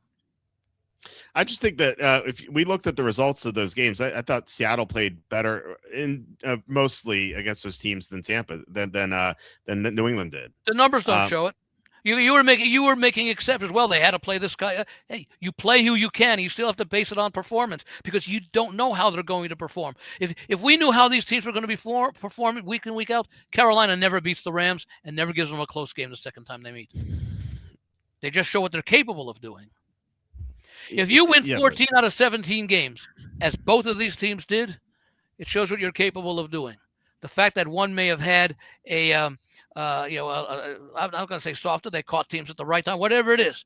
The point that the name of the game is to win. Sometimes it's ugly. Sometimes it's pretty. Sometimes it's lucky. They all count. But sometimes teams create their own luck. Do you think the Patriots would have gone 14-3 if they had Seattle's schedule? There's no way of knowing. There really isn't. I'm asking you to guess, like your opinion. Like if they had Seattle's schedule, do you think it's likely that they would have gone 14-3, or do you think that maybe 12-5 or 11-6 or something? I don't know. It's a silly argument because we don't know. I know we don't know. What was it likely that they could have? It's unlikely that any team at the start of the season is going to go 14-3. Yeah, that's just the nature of the NFL. Yeah. Again, I'll take a look at it this way. The season win total was 8.5. They were coming off back-to-back 4-13 win seasons. Mm-hmm. To expect that the fact that the total was 8.5 already indicates that they had a much easier schedule. One of two things could equal both. Doesn't mean it probably can't mean neither, but it could mean both. A, they had an easier schedule than they did last year, and or B, they were a much improved roster than they were last year. Mm-hmm. Okay, and then you could add in there, hey, a new coach who's had success in the league makes a big difference. C, you have a quarterback entering his second season. We don't know if he's going to improve, regress, or stay about the same as his rookie year. So all those things went into the establishment of their season win total at 8.5. So coming into the season, the expectation by the odds makers, and a lot of the public as well, that this New England team is going to be much better than they were last year, and given the total of 8.5, they should contend for a wild card. Right. Maybe they won't get it, but 8.5, if people thought they were going to go 8.5, 9 and 8 will generally keep you in contention for a wild card. Okay? 10 and 7 might have been their expected ceiling. We don't know. But if the odds makers made the line 10.5, you wouldn't expect them to win 14 games, but you'd also get a lot of underplay at 10.5 based upon the fact that that win total would have been 2 games higher than the projected 8.5. And it would also mean that they win that at 10.5, they'd have to go over to hit 11. They'd have to win 7 more games than they did last year. Mm-hmm. I didn't check it, but I have to believe that New England's improvement by 10 games has to be close to an NFL record. Oh yeah, I would assume so. So it's not a question of the of who they played necessarily as much as it is. This is a team that was expected to be much improved for any number of reasons, and part of those reasons were the intangibles and the coach getting familiar with the players and all that, which was obviously a positive. I mean, we've seen coaches come in and bomb with the same thing. That's why I can make an argument, and Vrabel's probably going to win Coach of the Year. Okay, I could make an argument for Ben Johnson of Chicago. I could make an argument for Liam Cohen of Jacksonville. I don't know that I could make the same argument for Sean McVay or Kyle Shanahan. Right. Maybe more so for Shanahan because of all the injuries he had to endure, but not so much for McVay because he took over a team that made it to the NFC, the playoffs, and almost made it to the championship game last year. He was expected to do well. Mm-hmm. But you take a team like the Bears, who lost all those games in a row at the end last year. You take a look at Jacksonville, especially Trevor Lawrence, who did nothing in his career. They made a huge improvement. And you take the Patriots, who were expected to be improved, but not as much improved as they were. So, I don't know who I would vote for. Because remember, those votes, I believe, were before the playoffs. Yeah. Okay. So I don't know who I would vote for. Of the 5, probably McVay would be at the bottom of the list because of those 5, I think he inherited the team best situated or most situated amongst them to make a deep playoff run based upon what they did last year and some of the offseason moves and who they improved. Shanahan would almost be an incomplete, like if you were grading him, incomplete simply because he did very, very well, but they had all those injuries that they overcame for a while, and then it all came apart in the game against Seattle in the playoffs. Mm-hmm. Hard not to like anything about hard to not like anything about the jobs that Cohen, Johnson, and Vrabel did. Yeah, no, they were. I think they're all worthy of Coach of the Year. But yeah, no, I would agree. Not McVay or Shanahan for sure. So, well, Shanahan only because of what they had over this. If you take a look at and you have all the injury information. Yeah. You take a look at their game by game performance over the course of the season and the injuries that they had to go through on both offense and defense. Usually it's one or the other, offense or defense, that is significantly hurt over the course of the season. Both units have injuries on virtually a game-by-game basis. So if you took at the people who missed, at the players that they missed, okay, you're probably looking at a 7-win team tops. Or would you say higher than that? I think their schedule had a lot to do with that too. They had a lot of easy opponents, yeah, but they had to play those easy opponents with a shorthanded team. Yeah, they did. That was constantly changing from week to week. Yeah. No, there's no doubt that Shanahan did a great job, and Saleh as well. Game planning the defense with no Fred Warner, no Nick Bosa. So I'm just saying that I think the 49ers overachieved this year based on what they had to deal with injury-wise, which is a good job of coaching. Yeah. It's an adaptation and an adjustment. They were successful at it. So, that's why I understand why he's in the conversation. I mean, they all 5 of them did good jobs. But who do you I mean, it's like, for example, and I don't know if he won it when the Patriots went 16-0. I don't know if Belichick won Coach of the Year, but how could you not win Coach of the Year if you don't lose a game? It's so hard to win in the NFL. The margin is so thin Well, one play makes the difference, okay? To do that 16 times in a row when only one other, well, actually, Miami didn't do it 16. I think they did it in a 14-game schedule. But nonetheless, to be able to win, regardless of how it's done, whether it's dominating or close, to win 60, I mean, especially as the pressure. That's even more these days than it was, say, 20 years ago or even 40, 50 years ago, whatever it was. Mm-hmm. That is a remarkable achievement, and the coach and the coaching staff have to get a lot of respect for that because it's so hard. I mean, I didn't realize until I went back I was doing some of the research on some of these numbers. The year that Carolina went to the Super Bowl and lost to Denver, I think they were 15-1. Yes. That's amazing. Yeah. Especially for a franchise that hasn't known regular success. Yeah, that year Carolina was 15-1, Arizona's 14-2. So it's kind of bizarre. I give out awards to players and coaches. I've done that on my site for 20. Mm-hmm. This could be the year 26 that I've been doing this. Yeah.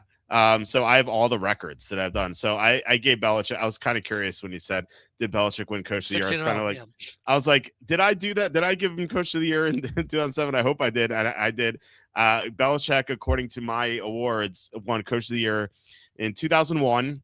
2006, 2007, 2008, 2010, 2013. 2008 is the one I like that you pointed out.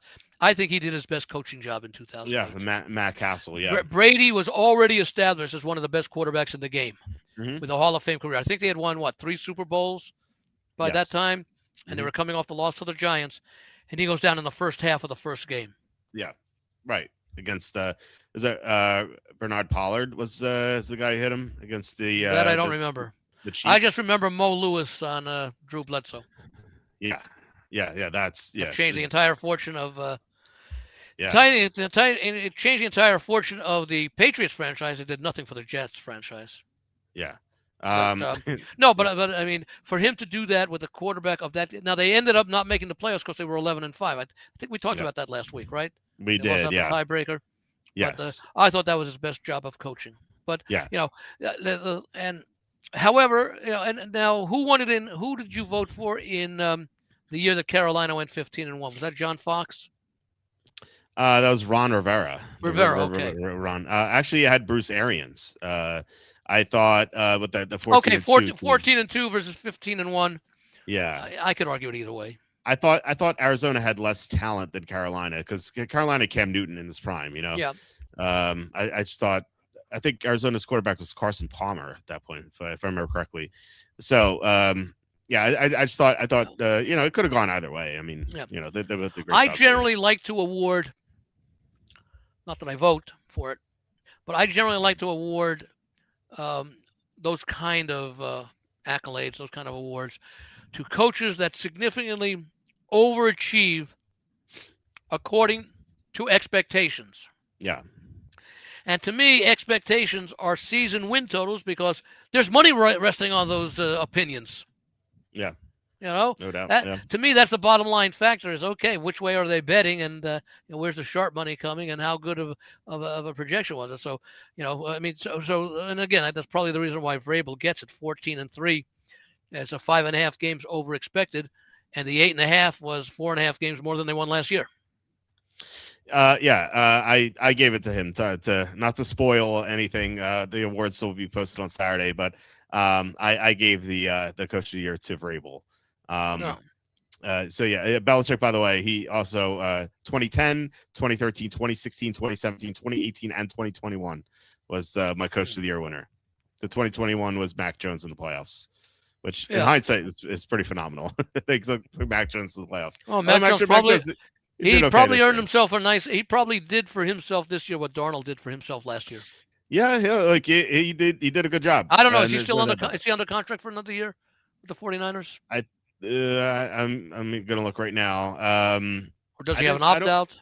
I don't remember him in my free agency rankings. I don't think he's a free agent. Let me see. Mac Jones is going to be a no, he has one more year until he's a free agent. So he's under contract this season. So maybe next year, next offseason, he'll get a contract. Or the 49ers will make a trade. Although having Mac Jones familiar with the system is a good backup for Brock Purdy. Oh yeah, I mean, based on the number of injuries they have. Well, I was going to say we don't know how good this 49ers team might have been if they were healthy. Now I don't know if you have this information because you do track injuries, but it's my contention, and again I'm just doing this on gut instinct, that if you take a look at the number of games missed by starters over the course of a season, the 10 teams with the fewest missed games, probably 6 to 8 of them make the playoffs. Yeah, I would think so. Yeah, I don't have the numbers tallied up. Yeah. But you do see that Excel sheet, and like the length of the columns dictates how many injuries there are, and the Niners had one of the higher columns, so they might have had 2. Yeah, they had so many on both sides of the ball. Interestingly enough, now by the way, do your injuries, do they only include starters, or do they include everybody? Starters and key backups. Yeah, not like the sixth receiver. So maybe the top 30 players on the team. Yeah, 22 starters, 8 backups. Yeah, something like that. Interesting enough, the Niners had only 2 positions in which they didn't have injuries. Let me get. Well, I was going to say I know the answer. It's not kicker and punter. Yeah, excluding kicker and punter. Yeah. No, exclude them. So do you want to guess the 2 positions in which the Niners did not have injuries? Okay, now if you're talking, let's say wide receiver, are you talking about that none of the 3 positions or one of the 3 could have had injuries? It's not receiver because for example, Jawan Jennings is out. That's right. that would be the qualifier, So if Jennings were the only in other words, let's say right guard or something. Would that be a position, or no? Would you just say a grouping. Just a grouping. Grouping. Yeah. Well, we know it's not offensive line. We know it's not tight end. We know it's not quarterback. Would it be secondary? What in the secondary? Corner or safety? Trying to remember. Would it be safety? Yeah, safety. They didn't have any safety injuries. That's one. And then the other one is, what do you think? One of the linebackers? No. They Fred Warner was out. Oh, yeah. Who was the other? Or what running was the back. other? Running back. McCaffrey didn't miss any games? He played every game. Brian Robinson played every game. Wow. So, yeah. Incredible. He thought he was the most injury-prone player in the NFL, and he played every game. For back to his Carolina days. Yeah, played every game. How often did he appear on an injury report, if at all? Or you don't know? Once. Heading into week 1. He was DNP heading into week 1 on Friday. A full limited DNP, so it sounded like he was not going to play. He played, and then he played the entire year. And I spent so many best ball drafts drafting Isaac Orendo, and then after when they traded for Brian Robinson, and it was never got to use him. It was a disaster. Never got to use him until the playoffs, and they were gone in the first game. Yes. Yeah. Right. Bad luck, but yeah. Well, I've one team in the Super Bowl that's looking pretty good. I don't know if I showed you. It's this team right here. I think I showed you this. It's a full... I know the one where you had like 10 out of the 12 still remaining. And this is 9 out of 12. Yeah. This is a full team. This is a full team. No JSN, but I think most teams that drafted JSN did not make the Super Bowl because he gave you 0 points in the round 1 and only 10 points in round 2. So if you took JSN over Nakua, you were not going to win. So right. I really wonder how many teams have JSN. It's got to be single digits out of 555, I think. Now, you had to put this in before the wild card round. Yeah. Mm-hmm. And you knew the paths that each team would take. You could guess. Yeah. Likely to be able to, yeah. Yeah. But they do reseed, right, after each round. Yeah. Mm-hmm. Yeah. So you had I'm trying to remember, were there upsets in the first round? Well, the Eagles got upset by the 49ers. Yeah, that's basically it. Chicago and Green Bay was almost a toss-up. Yeah. And Buffalo, Jacksonville was almost a toss-up. Mm-hmm. Chargers, New England. New England was a solid favorite. And Houston, Pittsburgh was Well, it was an upset for the seedings, but not for the wagering, because Yeah. Houston was favored in that game. Right. Yeah. So this is really the only I would think you're upset. in pretty good. I would think you're in very good shape. I think so too. I know that a lot of teams don't really have anyone. In fact, I have a second team in the Super Bowl, and all this has is Kenneth Walker. That's it. Oh, That's it. And so Kenny, you put the two teams together. You're pretty average, but you got one team that's in real good position to win. yeah. And I know Kenny, anecdotal, but I know Kenny is in a similar situation as this team. He only has two players. I think he has like Rashid Shaheed and someone else. Yeah. So I really wonder how many people are in that spot where they just don't really have a real team. Who's your team again? Drake May, Travion Henderson, Stephon Diggs, Hunter Henry, Kenneth Walker, Keyshawn Butte, Ramondre What's Stevenson. the little sign next to Hunter Henry? He's questionable Okay. with. Oh, that's a Q? Okay.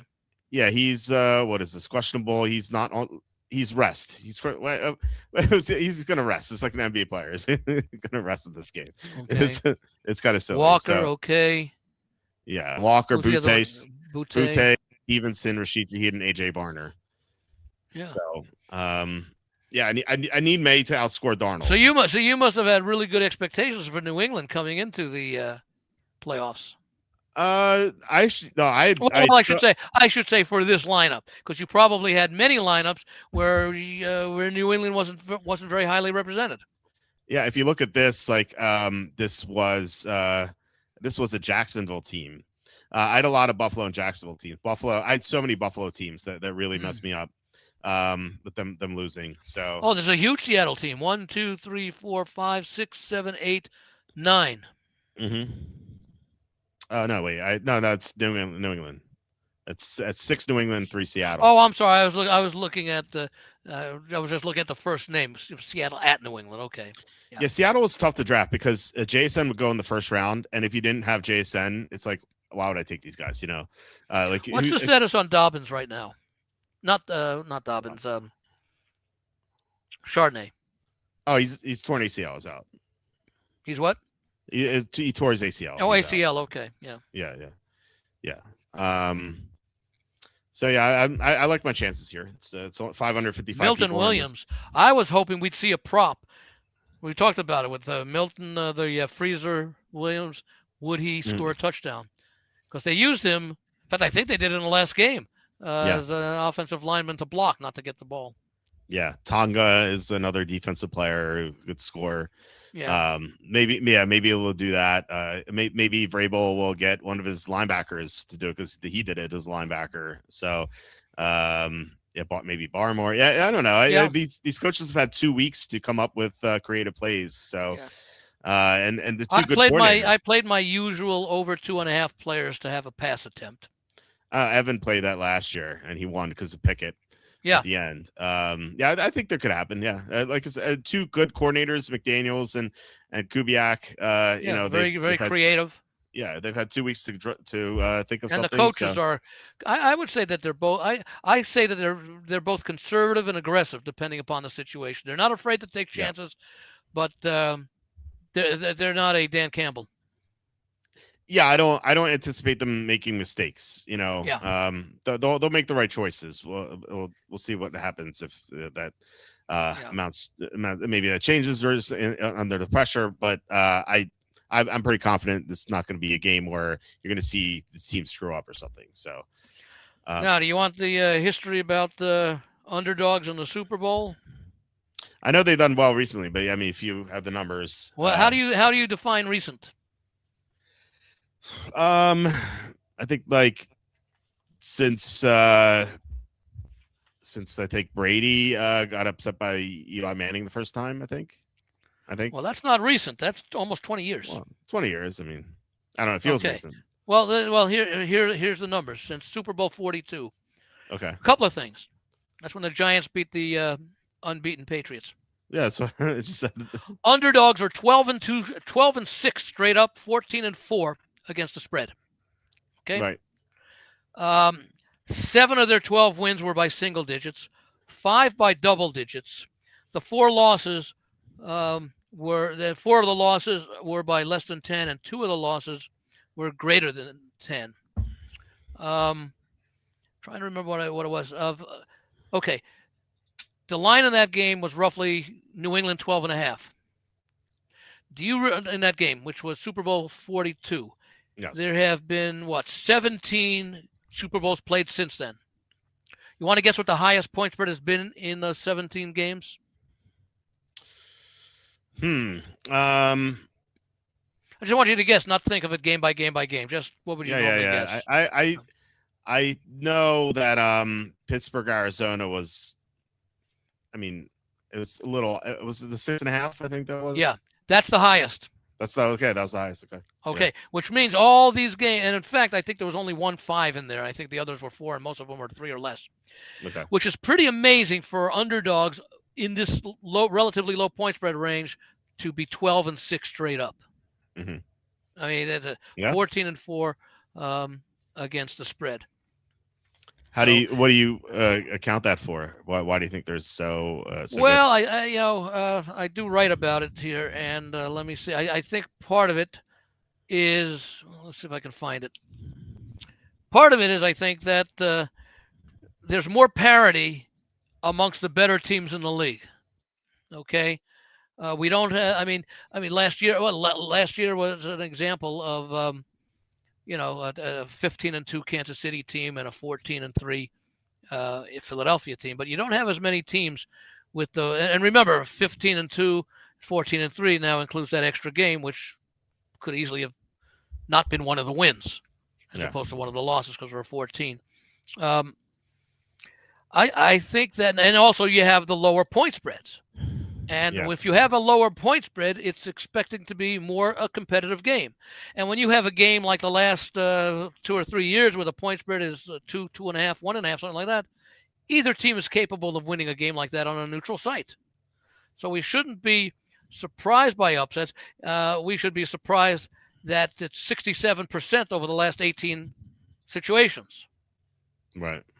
That's it. So, and I think another factor is, in most instances, there have been exceptions, but if you're good enough to win 2 or 3 games where your season is on the line, I think that tells you that team deserves to be there because they're playing well at the right time. And you could say how they won or whatever, but you've done it more than once and often more than twice if you're other than the number 1 seed these days. Mm-hmm. So I think those teams are a little bit more confident. And I think they're also a little bit better. Both these teams are now better prepared for the others because there's so much more information out there, things to break things down, like your cherished EPA stat, things like that coaches go and use and make decisions on. What I found more amazing is, and it doesn't come into play this year because both teams are had 14-3 records, but keep this one for next year. Since 1990, which was Super Bowl 25, the Super Bowl team with the better regular season record is 11-15 straight up in the Super Bowl, with 9 of the 35 Super Bowls matching teams with identical records, such as is the case this year. But the 26 teams with the better regular season record, who are in this sample, 5-20-1 against the spread. Wow. Yeah. And I forget what the number. I think it's like 2-18-1 for the last 21 or something like that. It's one of the things. Maybe it's the underdog or something like that. It's just that, that it's not like the early days of the Super Bowl where there were blowouts was frequent. I think just and I don't know how much your 2010 rule change has to do when you're talking about teams that make the Super Bowl, because they're obviously either very, very good teams or they're teams that were able to overcome those changes. Mm. And I just think I think I asked the question somewhere in here, and let me see how I answered it, because I don't think I highlighted it. Why have underdogs done so well over the past 20 years or so? Perhaps because facing the end of the season, they've just won their 2 or 3 playoff elimination games, showing that they deserve to be in the Super Bowl. I think that's part of it. I think it's also the fact that coaches are much better prepared at getting their teams ready for playing a 1-game season. The fact that it's at a neutral field, I think. I mean, look, we want to see how. I mean, look, the Patriots are 9-0 on the road this year, which is great. Yeah. Seattle's 8-1, which is also great. Right. Okay. Right. So I think that teams are better able to adjust to the Super Bowl routine, And again, I did not get a chance to research over the last 10 years how many of the how many teams make up the field of the 20 that played in the Super Bowl. Is it like 17 of the 20 teams had prior Super Bowl experience? Probably not, because you had New England in there and Kansas City in there so often. But it's probably that you've had a fair number of teams that maybe had only one or two appearances in the Super Bowl over the last, 10 years would be 20 teams. So let's say 20 teams, okay, 20 years, which would be 40 teams. That probably 2/3 of the league have at least appeared at least one, if not more than one Super Bowl. So the bad teams continue to stay bad. The Jets, Cleveland, the Raiders, Arizona, except for a few years. And the good teams at the top just keep flipping around with each other. Yep. Except for this year. Like Baltimore Chiefs. Oh yeah. Baltimore. I'm trying to remember who was it that there were about. I think 5 teams maybe that didn't make the playoffs this year that did last year. Maybe more. Detroit didn't. No, I think it may have been 7. Washington. Detroit, Washington, Buffalo, Kansas City, Baltimore. There's 5. Buffalo did. I'm sorry, not Buffalo. Baltimore, Kansas City. Tampa. Yeah, Tampa Bay did make it. I'm trying to go by conference. Let's see. You had Pittsburgh and Baltimore made it last year. Not this year, Baltimore. So that's 4 of the teams. Let's see. You had Houston. Yeah, I think that's it. Made it last year, and this year nobody else in that. Jacksonville made it this year, but not last year. Right. Let's see. So Houston didn't make it, and let's see. You had the Chargers, the Broncos, and the Chiefs. So it looks as though it was the Chiefs and the Ravens in the AFC. Yeah. In the NFC, let's see. You had Rams and San Francisco made it last year. You had Tampa Bay that didn't make it. So that's 3. You had Minnesota that made it, but not this year. Right. That's 4. And I guess Washington will be 5. And Detroit 6. And Detroit 6, yeah.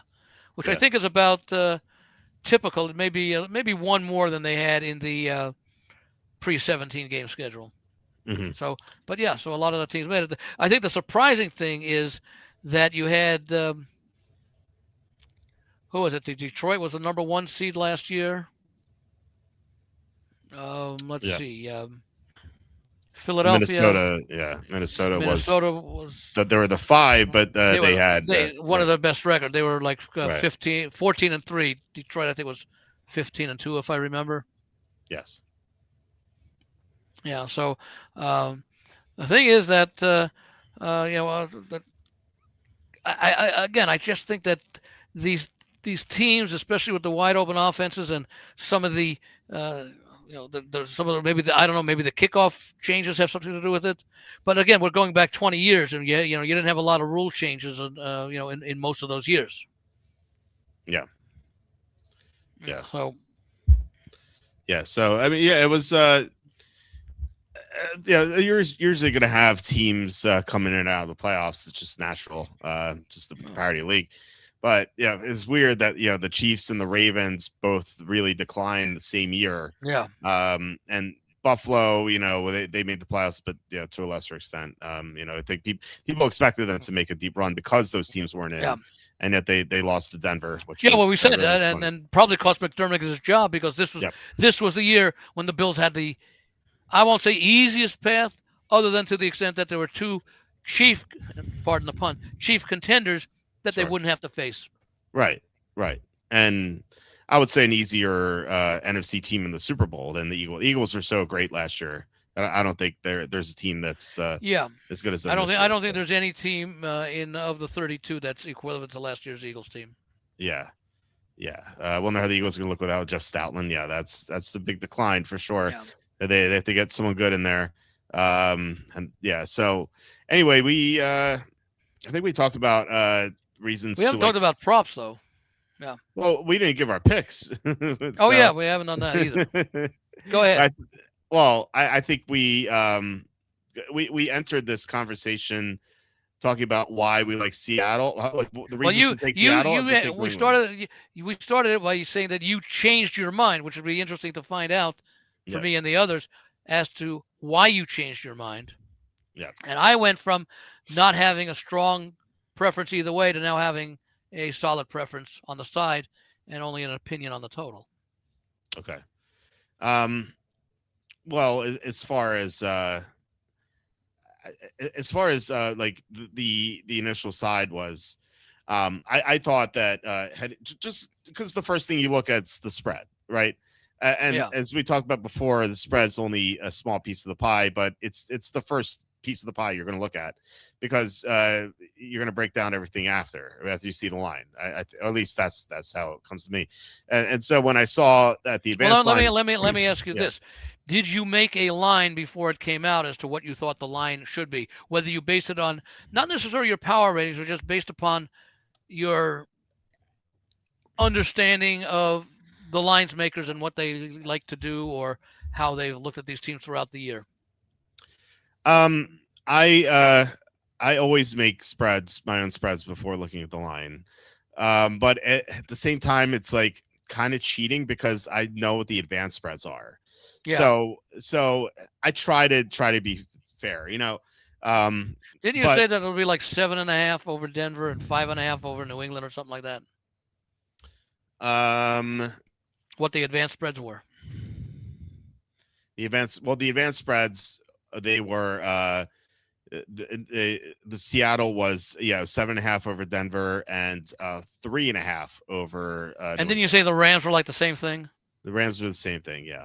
Yeah. So, Yeah, because you went from Seattle being a 2.5-point home favorite to a neutral field.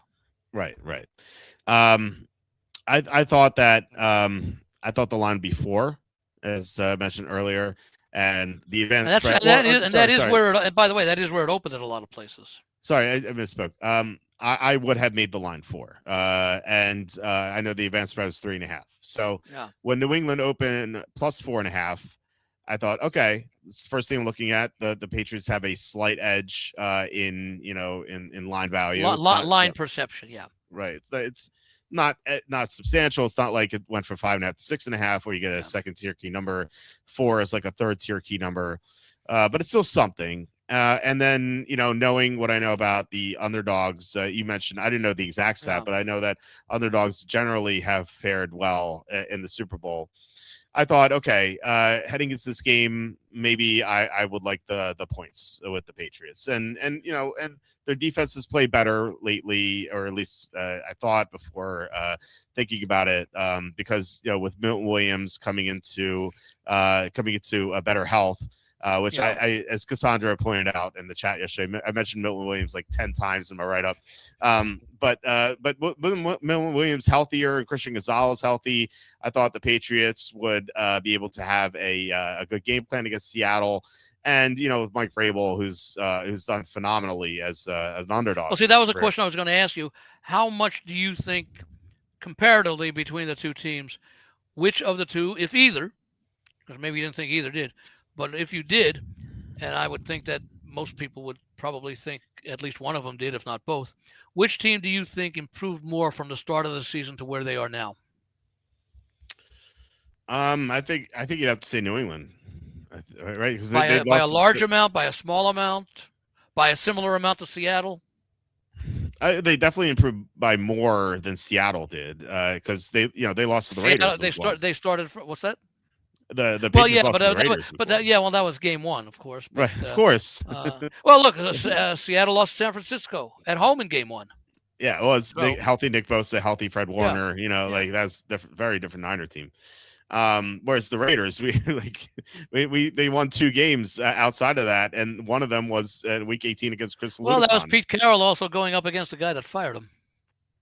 Yeah, I don't know that really matters. Yeah. I mean, well, still, I think it was probably a case of just the Raiders being very prepared, and Vrabel. Well, or you know what? It was just one of those games. I guess so. I guess that the Andy got disconnected again. There we go. It was the Raiders playing their best game, the Patriots playing the worst game, I guess. It was also, Drake May. Yeah. It's a lot of inexperience. He hadn't played a full season yet. Brable at his first game, although it was Carroll's first game too, so you can't really look at that. But still, and yeah, I don't know. It was very, very strange. That's why I like to throw out week one. Just weird things happen week one that you can't explain, and I think that's I can't fully explain that game. I really can't. Because if the Raiders, I know you like to I know you like to throw out week one. Yeah. But also keep in mind, and this is why I don't throw it out. Okay. Is they have known their week one opponent for 4 months, May, June, July, August, September. Yeah. Mm-hmm.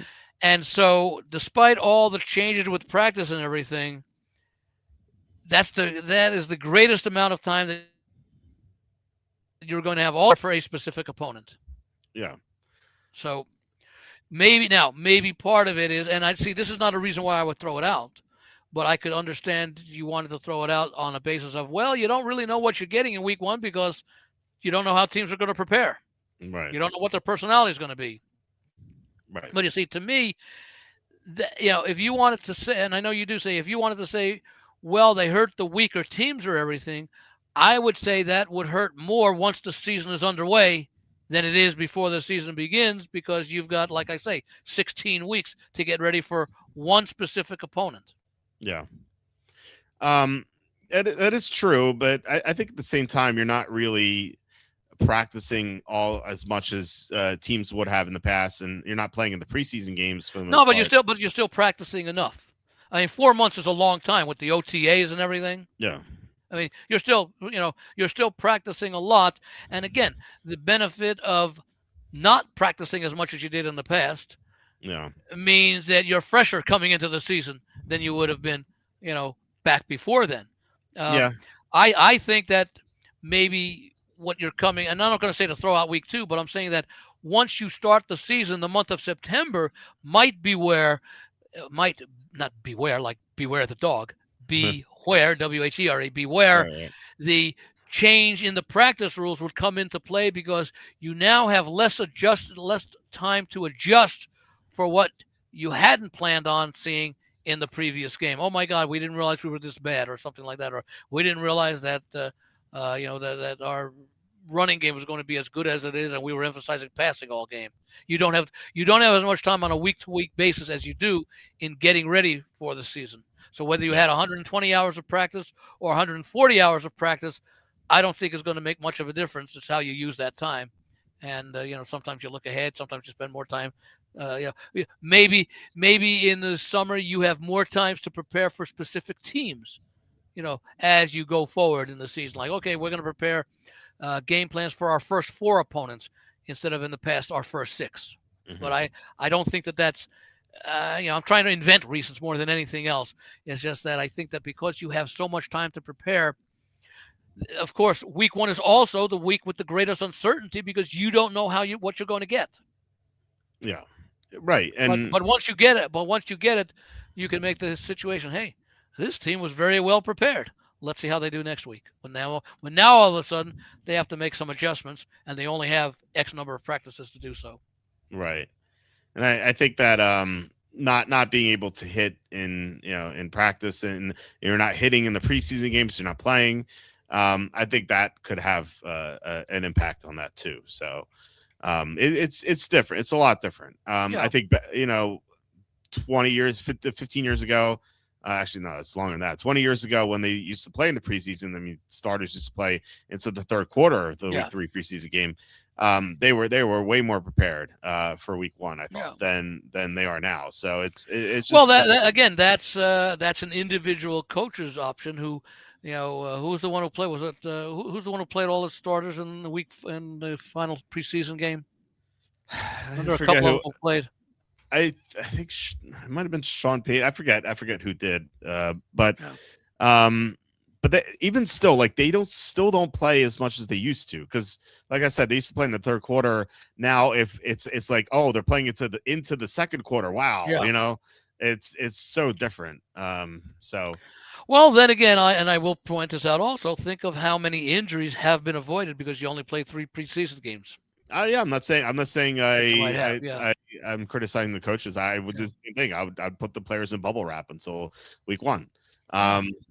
So yeah, I agree with their strategy. It's just judging Yeah. week one for me is just like, it's, you have to take it with a grain of salt, these games. Um, so anyway, so yeah, that's why I would say the Patriots have improved more than Seattle as the year progressed, and they also had a young quarterback too, Drake May. I Yeah. think week one, not nearly the same quarterback as we see now, and I think Yeah. that's certainly a difference. Plus, Even though, and by the way, one of my concerns is exactly that. Um, Drake May played. Let's say he made a bowl game sometimes in college. He may have played 13 or 14 games. He played 13 games in his rookie season.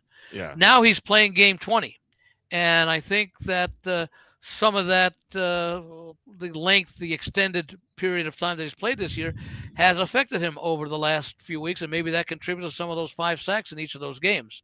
yeah, The offensive line as well, but I'm thinking more about Drake May as far as how much his body can take. So it'll be interesting to see how he comes out in this game. I think New England has played 7 games since their bye week, 7 or 8 games since their bye week, I think. Because I played 3 in the playoffs, and I think they had their bye week in either I think it may have been week 13, week 14. So 15, 16, 17, they played 7 games. So I think that he will benefit from this week of rest. I mean, the extra week of rest. Of course, so will Darnold, except that, well, not except, but even though they had their bye, I think in week 6 or 7, they also had the bye, wild card weekend.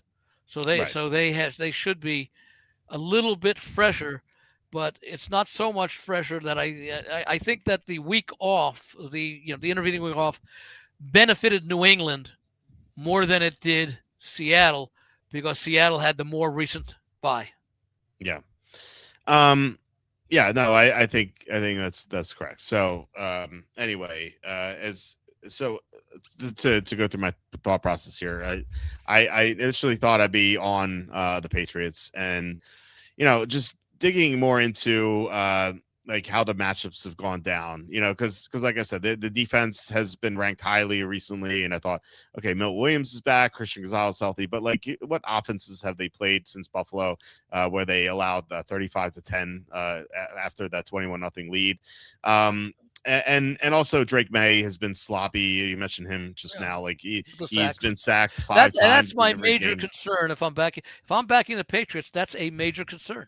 Yeah. Oh, it has to be. And he's fumbled a lot too. It's not just the sacks. He's fumbled a lot. Seattle had the second most pressures in the NFL this year. It's not like, oh, they played the Chargers, Texans, and Broncos defense. Oh, phew, they have Seattle now. It's like Seattle's better than those 3 defenses according to EPA. So like, I don't go with the EPA. I will say that they were as good as the 3 defenses that the Patriots faced. Right, but anyway, the point is that they're it's not like they're playing a soft defense now. They're playing a much but they're playing a defense comparable to the defense that they faced in the 3 games in the playoffs. I would argue that the defense that Seattle is facing is better than the 2 defenses they faced in the playoffs. Yeah, but here's the difference: is that the Patriots for the first time are playing a good offense in the playoffs. They played and that's part of what my handicap was as far as liking the Seattle. The Patriots have had such an easy schedule for their defense, and now they're taking a huge step up in class versus the opposing offense. Well, Seattle's taking a huge step down in class as far as the defense goes. Yeah. I mean, that's certainly true. So I mean, normally, and that I usually take a look at, okay, what's the best unit on the field, the second best, third best, and fourth best.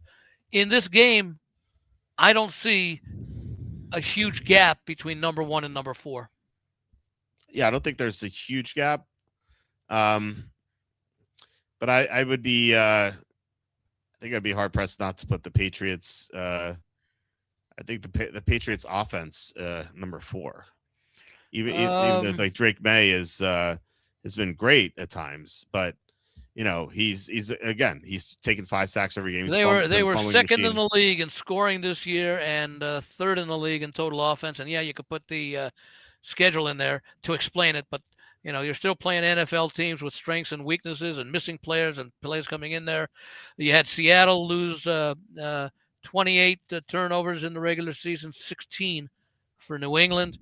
You had Seattle recover 25 opponents, New England 19. So I mean, the offense for New England and the offense for Seattle are I say they're comparable.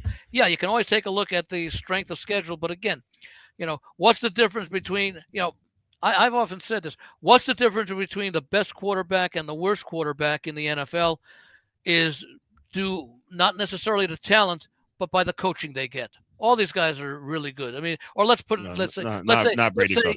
No. I was going to say quarterback, starting quarterbacks, and let's say quarterback number 1 and quarterback number 15. Okay, yeah. I agree with that. I mean, and I bring this up every year, probably 3-4 times. Yeah. Steve Young was the same quarterback, same talent with San Francisco as he was with Tampa Bay. He got better coaching with Bill Walsh. Yeah. So I agree with that. These are the best players. These are the best players in the world. And when you come to starters, just the gap between the best starters and the worst starters is not as great, obviously, as the best players on the roster and the worst players on the roster. The backups. Sure. There's a much greater variation in the backups than I think there are in a lot of the starters. Mm-hmm. And we see it when starters get traded from one team to another. When Shaheed got traded from New Orleans to Seattle. Other than perhaps the way that he was used, there was no drop off in his performance. Yeah, I mean, talk about improvements. Seattle's special teams definitely got also by the way with receivers, and he went from a very good offensive coordinator with Kellen Moore, coach.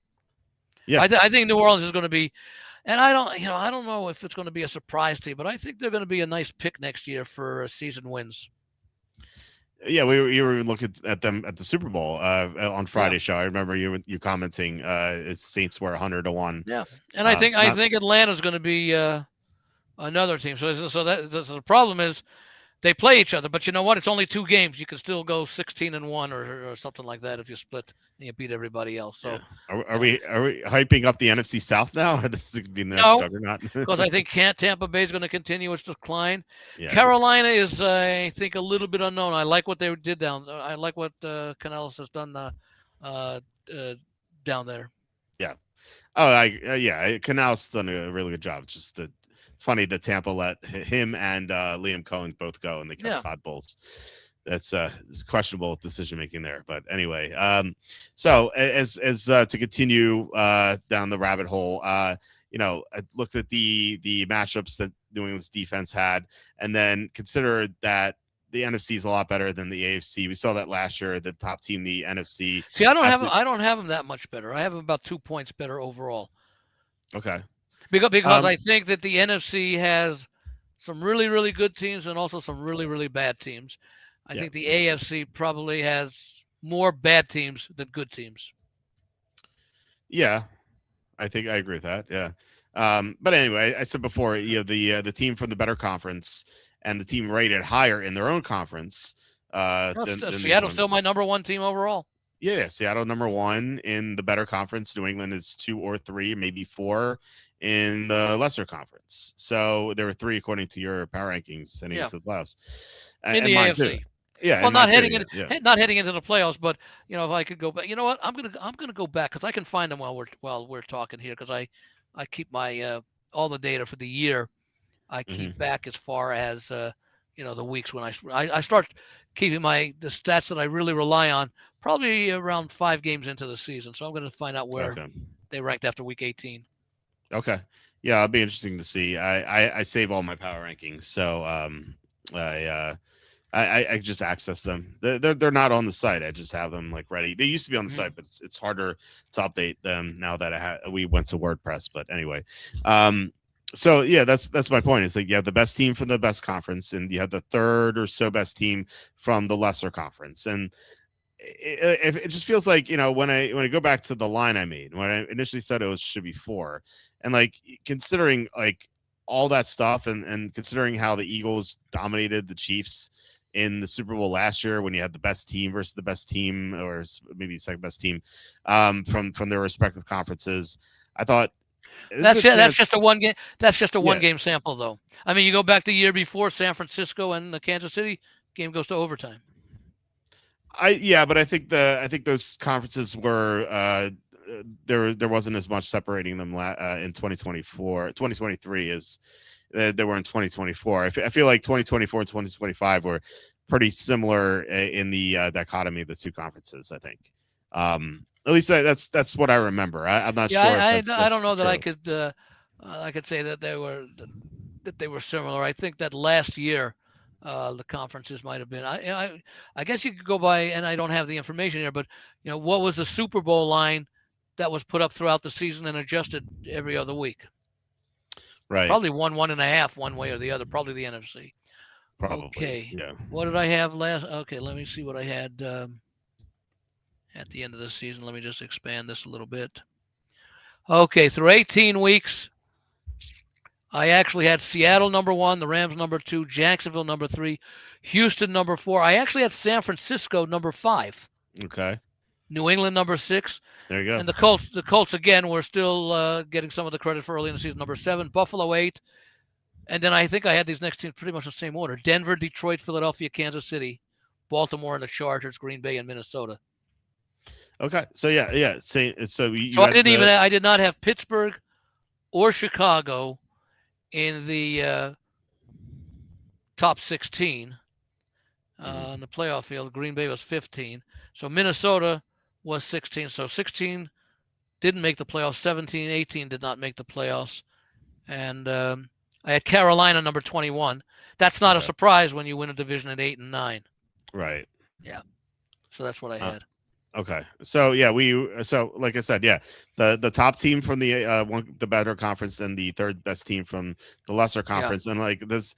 Should that really only be -4? And I kind of just. Well, let me tell you what I had. If I have the difference between Seattle, now I'm going to see what it is now, as far as what the adjustment has been since the end of the season. Mm-hmm.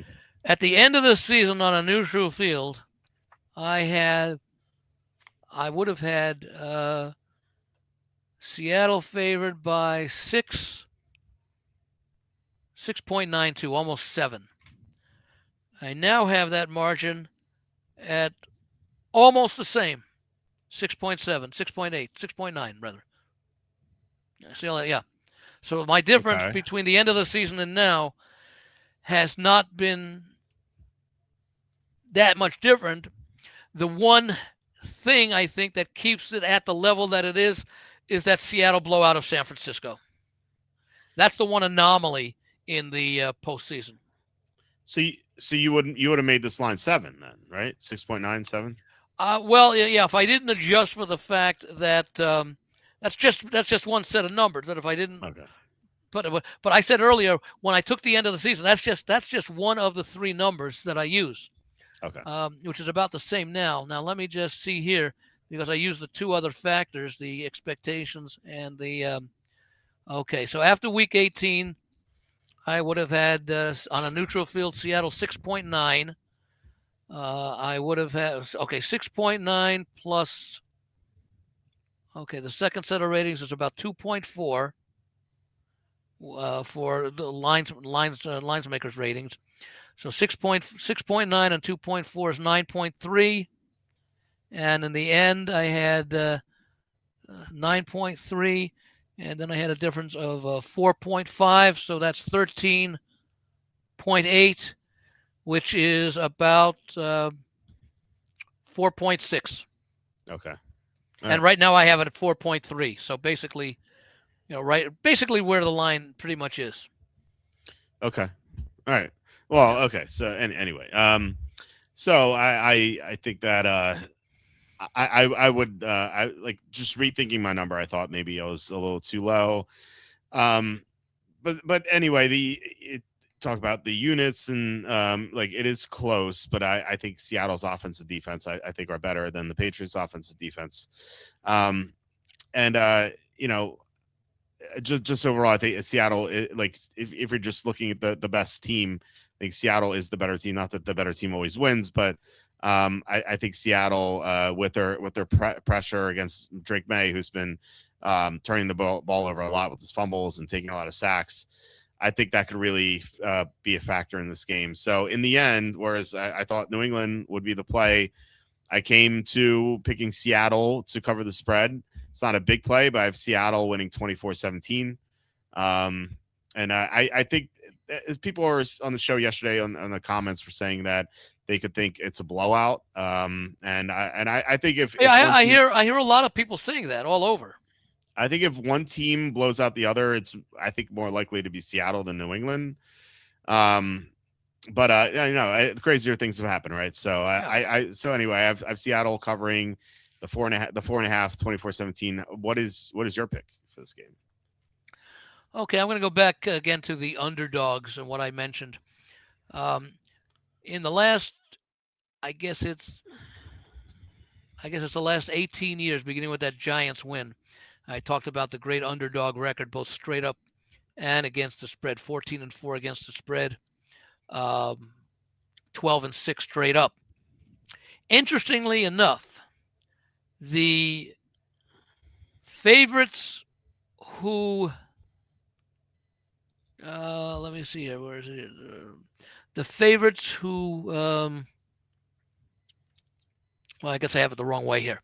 But the two biggest losses, I believe, were the Rams and the 49ers, who were small underdogs and lost by 10 and 11 to the Patriots and the Chiefs.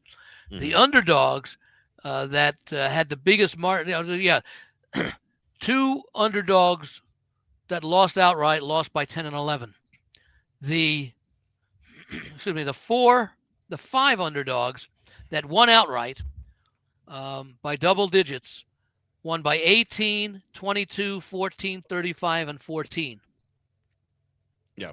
And that, let me see, that was Philadelphia over Kansas City, Tampa Bay over Kansas City, Denver over Carolina, Seattle over Denver, and New Orleans over Indianapolis. So the NFC underdogs that have won by double digits or more than, I think it was just one of the AFC. I think it was the Denver over Carolina that had the other double digit win. So I guess what I'm saying here is that I can't overlook the great success that underdogs have had in these relatively small price ranges, and even up to that 6.5 in that Pittsburgh Arizona game that followed that Giants Patriots game.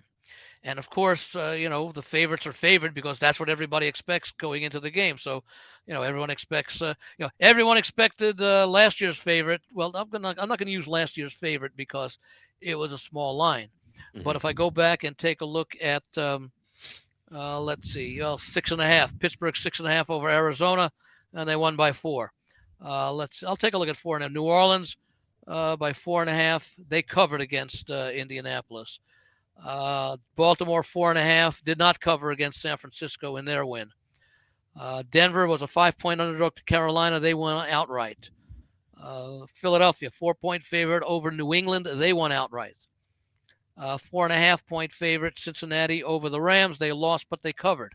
So when we're talking about even right in this range, that the underdogs have not had difficulty covering in those games.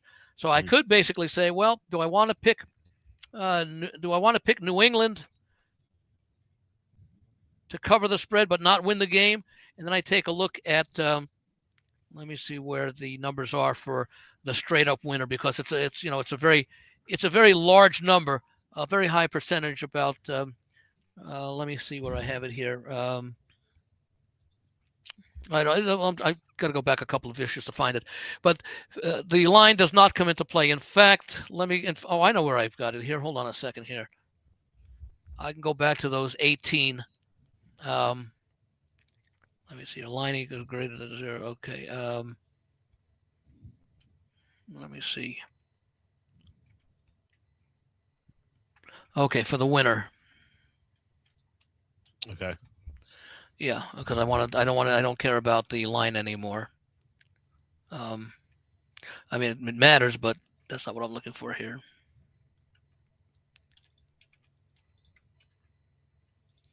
Okay. While you're looking at Kyle Williams, could be a sleeper if he can figure out how to catch. Yeah, I think. Well, I think Matt Collins returning really hurts Kyle Williams. If you like thinking about Kyle Williams props, Matt Collins kind of ruins that for him. Okay. And Andy said, Yeah, Evans here. Andy, last 25 years, games line 3.5 plus. Dogs 7-6 straight up, 11-2 against the spread. Yes. Yeah. Well, there's a situation where they've done extremely well. Mm-hmm. I'm going back to that Super Bowl. Of the 18 winners, the line has come into play only twice, and that was the Pittsburgh against Arizona in Super Bowl, whatever it was, 43, and the Rams beating Rams. Yeah, Bengals Rams. Yeah. So basically, you pick the straight up winner of the game, you're going to cover, and Sure. yeah, if I want to say, okay, let me see here. The winners: favorite dog, favorite dog, dog, dog, dog, dog, dog, favorite dog, favorite dog, favorite dog, dog, dog. See, when I hear something like that, it makes me like the other side. It makes me like the favorite. Yeah, I know, because you know why? Because the stock answer is, well, it was something so one-sided. The lines maker's going to be catching up. He hadn't caught up in over a decade. Yeah, but I mean, the problem is with stuff like that is like you're looking at past performance, whereas like you want to envision something that's going to happen, and I just Yeah. like just as And like you did that every year for the last 18 years. What's going to happen without looking at past performance, and the underdogs continue to do well. Right, but so that must tell you something about the fact that maybe this year's matchup is not as one-sided as people think. Well, I mean, it could easily what is it, 11-2? It could easily be 2-11, and but it isn't. Years. But it isn't. That's the whole point. Don't know that. But we don't know that yet. I mean, even like the next 13 years, and yeah, I hate trends. Yeah, that's my thing. Like the correct answer isn't to go, oh, let me keep going with the underdogs. But the correct answer is also if you think that Seattle is that much better, and maybe you do, maybe you and again you got to go with the points, right? So maybe you think maybe Seattle should win by 10. That's a little bit different than saying, well, they're 4.5. They could win by 10. Mm-hmm. I don't think there's that big of a difference between these two teams. I'm a tier better than New England. Like I have Seattle Group A, New England Group B. You know. Yeah. But so to finish my thought, like I don't think the answer is to be like, oh, 11-2, it's going to keep happening. But I also don't think it's like no, it's not that I think it's going to keep happening. It's that. Well, 11-2 was 5-2, and based upon that, nobody thought it was going to keep happening. But maybe there is just a little bit something that and I can't necessarily explain it, but maybe there's just a little something about teams playing in the Super Bowl. As I said, remember, you've got two teams here, both of whom have won elimination games to get here. That puts a great degree of confidence. And oh yeah, by the way, Vrabel can play the underdog card. Hey, we were 14-3 and Seattle was 14-3, and we're getting more than 4 points. Oh, we're a better team than that. Let's go out and show them. Maybe they will, maybe they won't. But I think those factors, especially given the success of underdogs, you could probably find situations over the last 18 or 25 years where you had similar profiles between a Seattle and New England. Remember, Super Bowls early on were one-sided, and you had a lot of double-digit favorites. We haven't had a double-digit favorite since the Patriots over the Giants. Before that, you'd routinely have double-digit favorites and double-digit margins of victory. We talked about the fact that the last team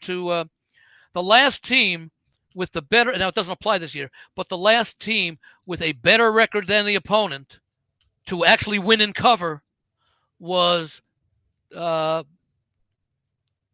okay. It's happened twice. Once was the Patriots over Atlanta in the overtime game, and they only covered because I scored a touchdown in overtime instead of a field goal, which would have been a push. But then you go back to the Oakland-Tampa Bay game, where Tampa Bay had the better record than Oakland did, and they won and covered. But keep in mind, in that game, that was the year that Gruden had come over to Tampa Bay after coaching the Raiders for a few years, and they basically knew every play the Raiders were going to run. So the point that I'm making is that the fact that you have so many teams with the weaker record, maybe it's only one game. Now, this year they're even. But the fact that you have so many teams with the weaker record getting the outright win in the Super Bowl, many of times they were favored. I don't have the exact numbers because I don't have those two databases. Shows that either team, in the absence of an overwhelming, and by an overwhelming, I'll say double digit or even 7-point favorite, either team has has a very good chance of winning, or has the ability to win. And I'm getting a team that with that ability to win, that's getting more than 4 points. Yeah, I think you. It's kind of made my point for me is that when you said teams used to win like by large margins all the time. Yeah. And so if someone's looking at that, and I don't have the numbers, but someone's like, oh, the Super Bowl is always a blowout, let me just keep taking the favorite. Like they kept winning, but then eventually they got burned. And then now I think the game has changed also. Some to do with the rules, but also I think that there's much more information out there. Coaching techniques have changed. Conditioning techniques have changed. It's a much the passing game has taken over from the running game, although we're starting to see more teams run the ball more than they have over the past half dozen years or so. Rules changes, whatever it is, maybe, and this is also a possibility of it, that there are many coaches who come in who aren't qualified for the job, and they get to coach the bad teams, and the coaches who do are able to build the bad teams into good teams. And the fact that, for example, Vrabel, I don't remember. I mean, Tennessee wasn't terrible before he got there, but he got them into the playoffs a few years. And then maybe what we're seeing is that some of these really good coaches, Ben Johnson took a team that's been horrible for a number of years and got them into the playoffs with a 13-4 record or something like that. And so I think that we're seeing is that a number of the coaches who turn out, given the opportunity, or good coaches, can bring teams faster along these days than they could 20 years ago. Yeah, that's definitely true. The game has certainly changed. Talk about how these teams don't practice as much. The 2010, the practice schedule from the new CBA definitely had a factor in it, and I guess maybe it's no coincidence that your analysis starts at 2007, which is only a few years before that. So, yeah, I mean, like maybe there's something to it. That's 18 years now. That's a pretty good span. That's if it was if 18 was like let's say 11-7, that's no big deal. Yeah. But when you got something that's so extraordinary, where underdogs are 14-4 and 12-6 straight up, I can go back actually to I can go back to 1990, which is Super Bowl 25. So let me see how that worked. Okay, here's an example. Mm-hmm. Okay. I'll start with 1988. Okay, that's what I go back to. San Francisco -7, won but didn't cover. San Francisco -11.5, won big against Denver. Giants won as an underdog of 6.5. Washington won and covered as a 7.5 point favorite. Dallas won and covered as a 6 point favorite. And then you had Dallas winning and covering as a 10.5 point favorite. San Francisco winning and covering as an 18.5 point favorite. Dallas winning and covering. No, I'm sorry, they didn't cover. Winning and not covering as a 13.5 point favorite, winning by 10. Green Bay, a 14 point favorite. They pushed that game against New England. Denver was an 11.5 point favorite underdog. 11.5 point underdog that beat Green Bay. Then you had 7 point favorite St. Louis win and push against Tennessee. A small 3 point favorite Baltimore win easily against the Giants. Then you had the big upset of the Patriots getting 14. And then you had the next time you had a double-digit favorite was the Giants. So we're talking about from 1988 to 2007, you had 8 double-digit favorites in the Super Bowl. And in the 17 years since, you've had no team favorite higher than 7. Yeah, it's much more parity now for sure. And Yeah. So that's it is interesting to look at those numbers, but I also think, by the way, that you have more creative coaching as far as being. Andy, there we go. Oh, Andy popped. He's in and out. I'm There by we go. doing one. Okay, let's see. There Then you we go. got both going out. But no, I think you have more creative coaching that is able to prevent blowouts. I mean, really, you take a look at the blowouts that we've had in recent years.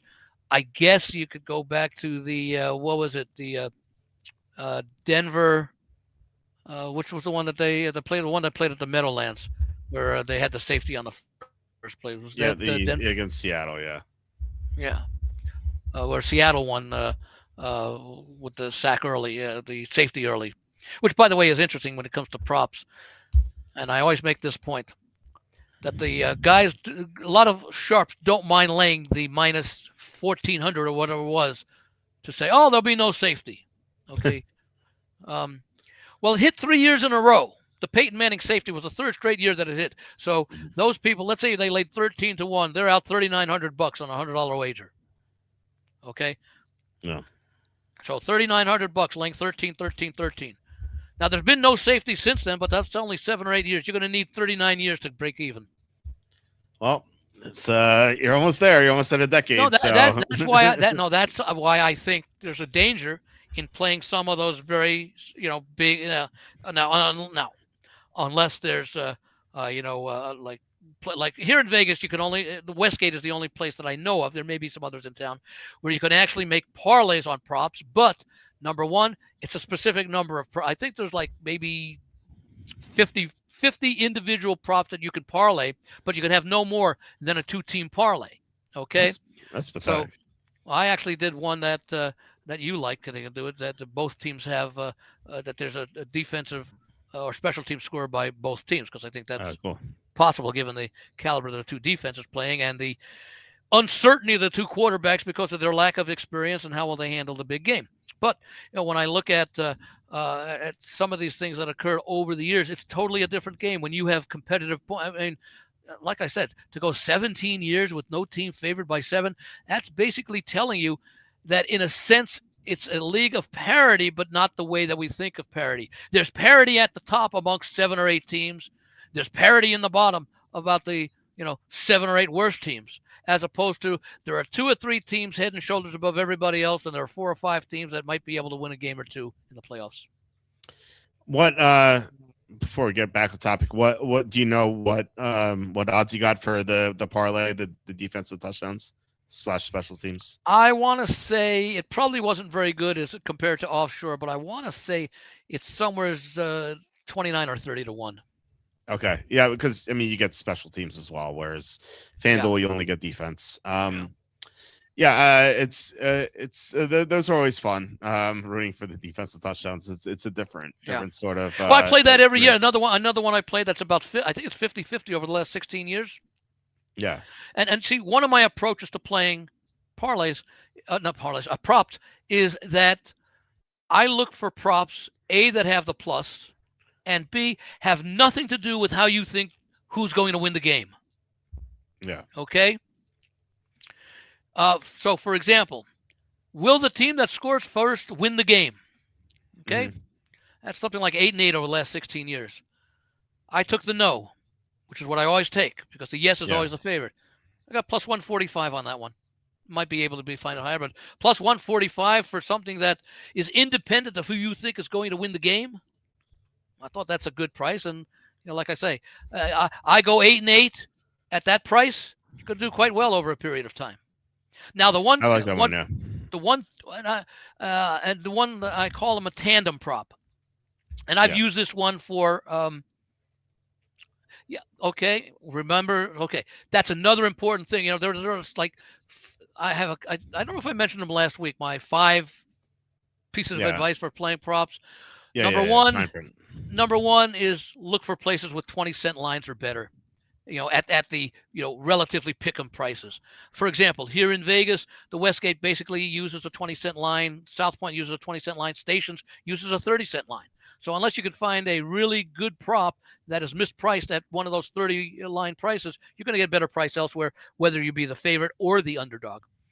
The second thing, and this is where it comes up with what the comment just was, make sure you read the fine print or the conditions. In other words, okay, minus 290. Yeah, I'm not. I haven't thought about how you could possibly do a hedge there, but I know, Evan, you'll think of one because you're good at that stuff. You're great at that stuff. What was the one I was just saying about the reading the fine print? Yes. Okay. Specialty. Okay. Okay. And then I'll get to the tandem prop that I don't want to play it this year. That I was planning on not playing it this year, but I am, and I'll tell you why. Is number of players to score to put up points in the Super Bowl. Okay, and it's usually like this year. I think it's over 3.5 for Denver, over 3.5 for Seattle. However, and I think the Westgate is one of them. It says does not include 2-point conversions as a scorer. Does include safeties.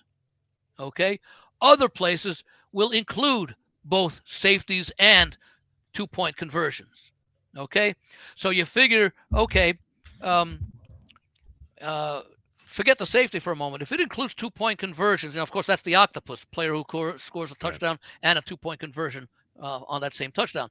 So you've got a kicker, and then you've got, let's say, a running back. Let's say you got a receiver, and then maybe you got a 2-point conversion or a defensive player, or maybe if you've got, let's say for New England, let's take Seattle.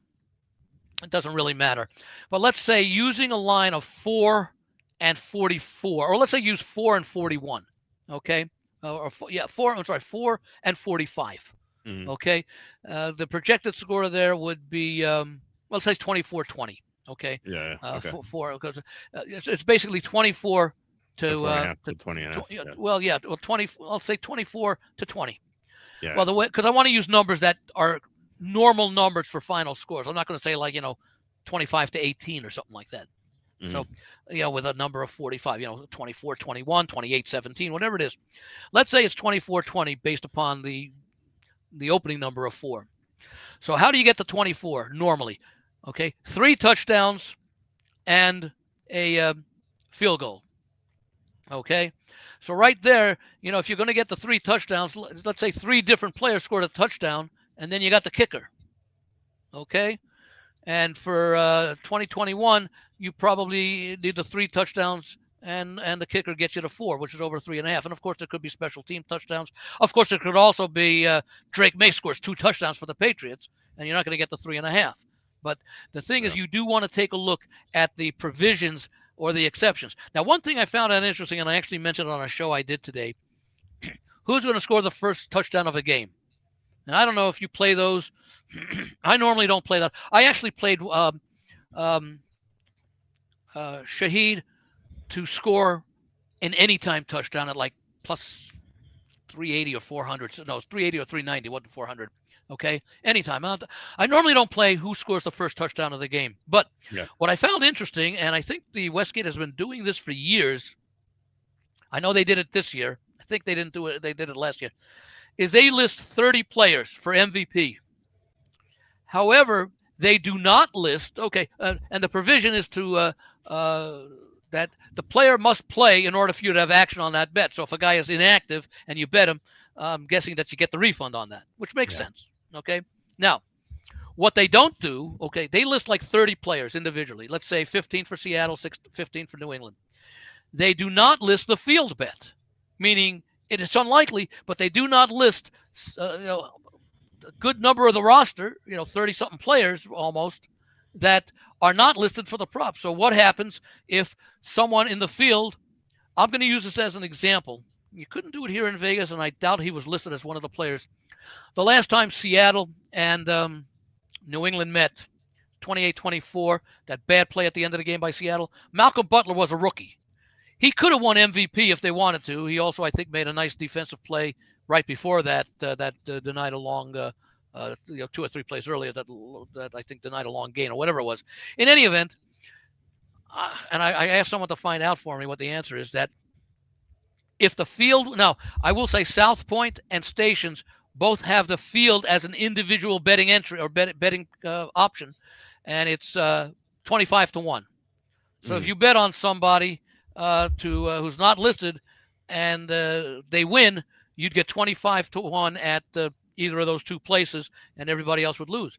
Now, what if that same guy hits at Westgate? I have to believe, and I'm surprised I don't have a field bet in there. It would probably be 30-1 compared to what like a station's less, but whatever it is, I have to believe that all those would either be refunds or losses. Okay, because if there's no field bet, you couldn't bet on the winner. Right. Okay, but at the same time, the winner wasn't listed, so he did. The winner wasn't listed, so the must-see action can't come into play there because he wasn't listed there. So I don't know what the rule is there, but it's that kind of thing that you do want to take a look when you're making some of these plays as far as the exceptions. For example, will any of the teams score in the first 6.5 minutes of the game? Okay. I forget what the numbers are, but let's say it's, whatever it is, minus 140 plus 110 for the yes, let's say. They stipulate that for the yes to cash, the clock must show 8 minutes and 30 seconds. If the clock, 8 minutes and 30 seconds indicate that 6 minutes and 30 seconds have played, that's within the first 6 minutes. Okay. Right. And I lost a prop like that because it was so close. But the point is that some might define that a little differently as far as, if it's exactly on 6 minutes and 30, it doesn't count. So you have to read those things very, very carefully when you're making wagers. That's as important as what you wager and where you wager and what the lines are, because there could be a big difference. And I think the number of players to score, are there exceptions for 2-point conversions and things like that, is extremely important for a number that's low to begin with. Right. Exactly. Yeah, you definitely have to look at the fine print there. The point is, the FanDuel is, mentioned that they only have defense and not defensive and special teams. But you get they only have what? Oh. Yeah. If you want defense. Now, by the way, teams, I believe at Westgate they do have individual props. Will Seattle get a special teams touchdown? Okay. Yeah. Will New England get a special team? Will New England get a defensive touchdown? Will Seattle get a special teams touchdown? Whatever it is. So they do offer that, but I normally look to just play the either because I want to have more opportunities. Not that there are a lot of opportunities to begin with, but right. I think also the defensive touchdown might be a little bit more appropriate given the issues that May has had with fumbles and sacks, and Darnold's history with interceptions. Although it's been better this year, he did have, I think, 14 on the season.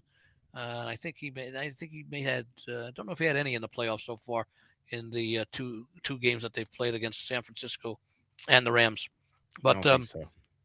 The other one that I was talking about was the quarterback's first pass being complete or incomplete, and that is normally priced as the complete is favored at about minus 240. The incomplete is favored at about plus 200. And I would always play that, figuring, if I go 1-1, I make a 1-unit profit. If I win both, I make a 4-unit profit. If I lose both, I have a 2-unit loss. Sure. And for many years, I would hit one or both, okay? But the last, I forget if it was like 3 or 4 years, both passes have been complete for each quarterback, so I've, lost the 2 units, okay? Yeah. So I sort of said, well, maybe I'm going to abandon it this year because it's not, I gave back, I still have a nice amount of winnings from it over the years, but what happened in the past doesn't matter with what it is today. Okay. Sure. And it hasn't been good the last couple of years. And then I'm looking at it and I'm saying, wait a minute, because we still have the minus 200, the minus 240 plus 200. You have two and part of the reason I think that the passes have been complete in the past, the last few years, is because the coaches go out there, they want want the team to gain a rhythm, the quarterback to gain a rhythm early in the game, so they throw something short, like a little dump off or a little, short pass over the middle, or, to the tight end or something. I think 2 years ago I had, Ulchek for San Francisco to catch the first pass at like 25-1. So I lost the quarterback part of the prop, but I won the reception part of the prop, which was certainly worth it. But Right. this year you've got two quarterbacks. And in most Super Bowls recently, I forget when it was. I think it was maybe the Rams versus Burrow, Cincinnati was the last time I think you had two Super Bowls, two starting quarterbacks with no prior Super Bowl experience, which is what you have this year. And so, I'm taking consider both quarterbacks have some issues with pressure. As far as not so much Darnold as much as because I think he was sacked the least in the league, if I remember. Drake May, of course, did have his issues, but Darnold has the interceptions. That they might be feeling a little bit jittery. Maybe the coaches will still start something. I'd love to see, even though it would cost me the prop, not necessarily. I'd love to see on the first play of the game somebody go deep. Okay. But usually, yeah. This year I am playing it because of the fact that you have two quarterbacks each without prior experience in the Super Bowl. Yeah, it makes sense. Yeah, you don't have Mahomes or anything. Yeah, it's he's more likely to be complete than these guys. I don't have Allen either, but he was not around in 1990 to 1993. That's true. Okay, any other props you're playing? Let me see where I have a list of the ones here. I'll usually end up actually playing about 20 of them. Oh, okay. Yeah, and then they're basically all. Let's see. I got in on the over 5.5 sacks at. I think it's down to 4.5 in some places. I got it at plus 110. I think it opened up at minus 140, plus 120, and now it's I think minus 130 on the over. So I got it early enough to get it at a small plus price. I took New England to score first at plus 110. Okay. And once again, that doesn't mean I like New England to win the game or not. It just maybe they get the first possession. Maybe they get the first opportunity to score. We don't, Now, I will say that one thing is good about New England is they have been outstanding. I think that they are 15-1-1 straight up in the first quarters this year, rather. Or maybe it's the first half. Okay. They have been very good starters. Now, I did not play the squares, but if I were going to play the squares for the first quarter, I might play back and forth, kind of like an exacta 7-3 and 3-7. Okay. Because those might be. So I haven't played that one yet. Both teams to have a lead in the first half, plus 155. Now, there's another one, by the way, that you have to read the fine print. Let's say Seattle gets up 6-0. Okay. And let me see how I wanted to phrase it. And then New England scores. No, okay, no. Let's say. Yeah,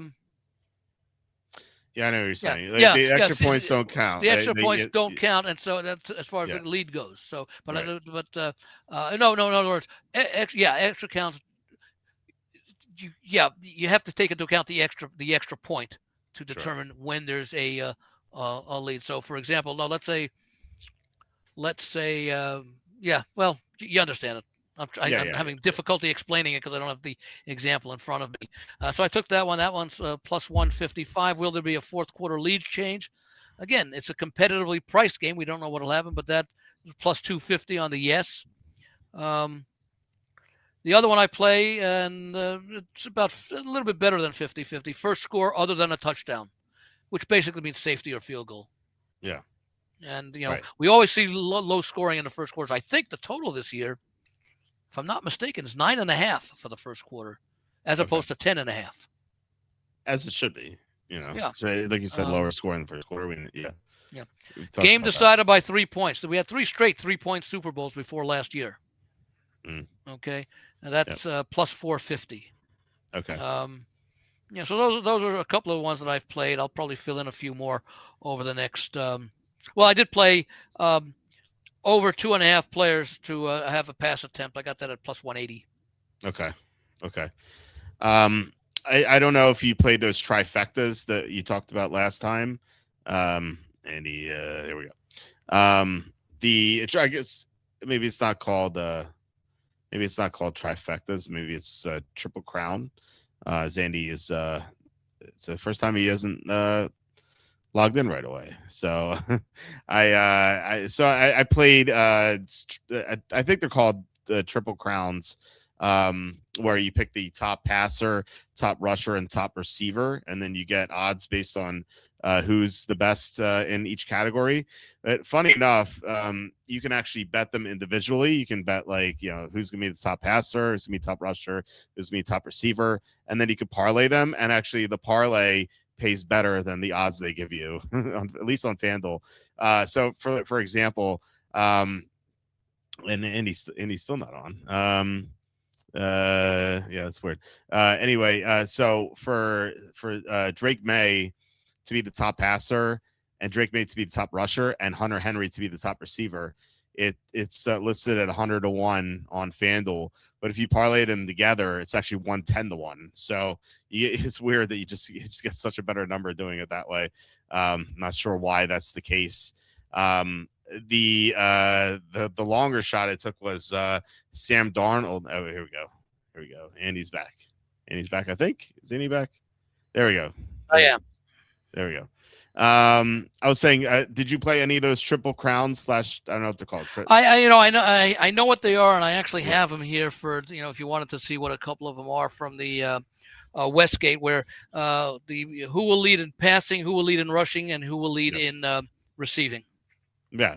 There are some very long odds there because there's so many combinations. Yeah. I do not play it because I'm generally not an individual player prop person, but I know that this is something that has gotten a lot of attention, and there are some very good numbers. And let me see if I can find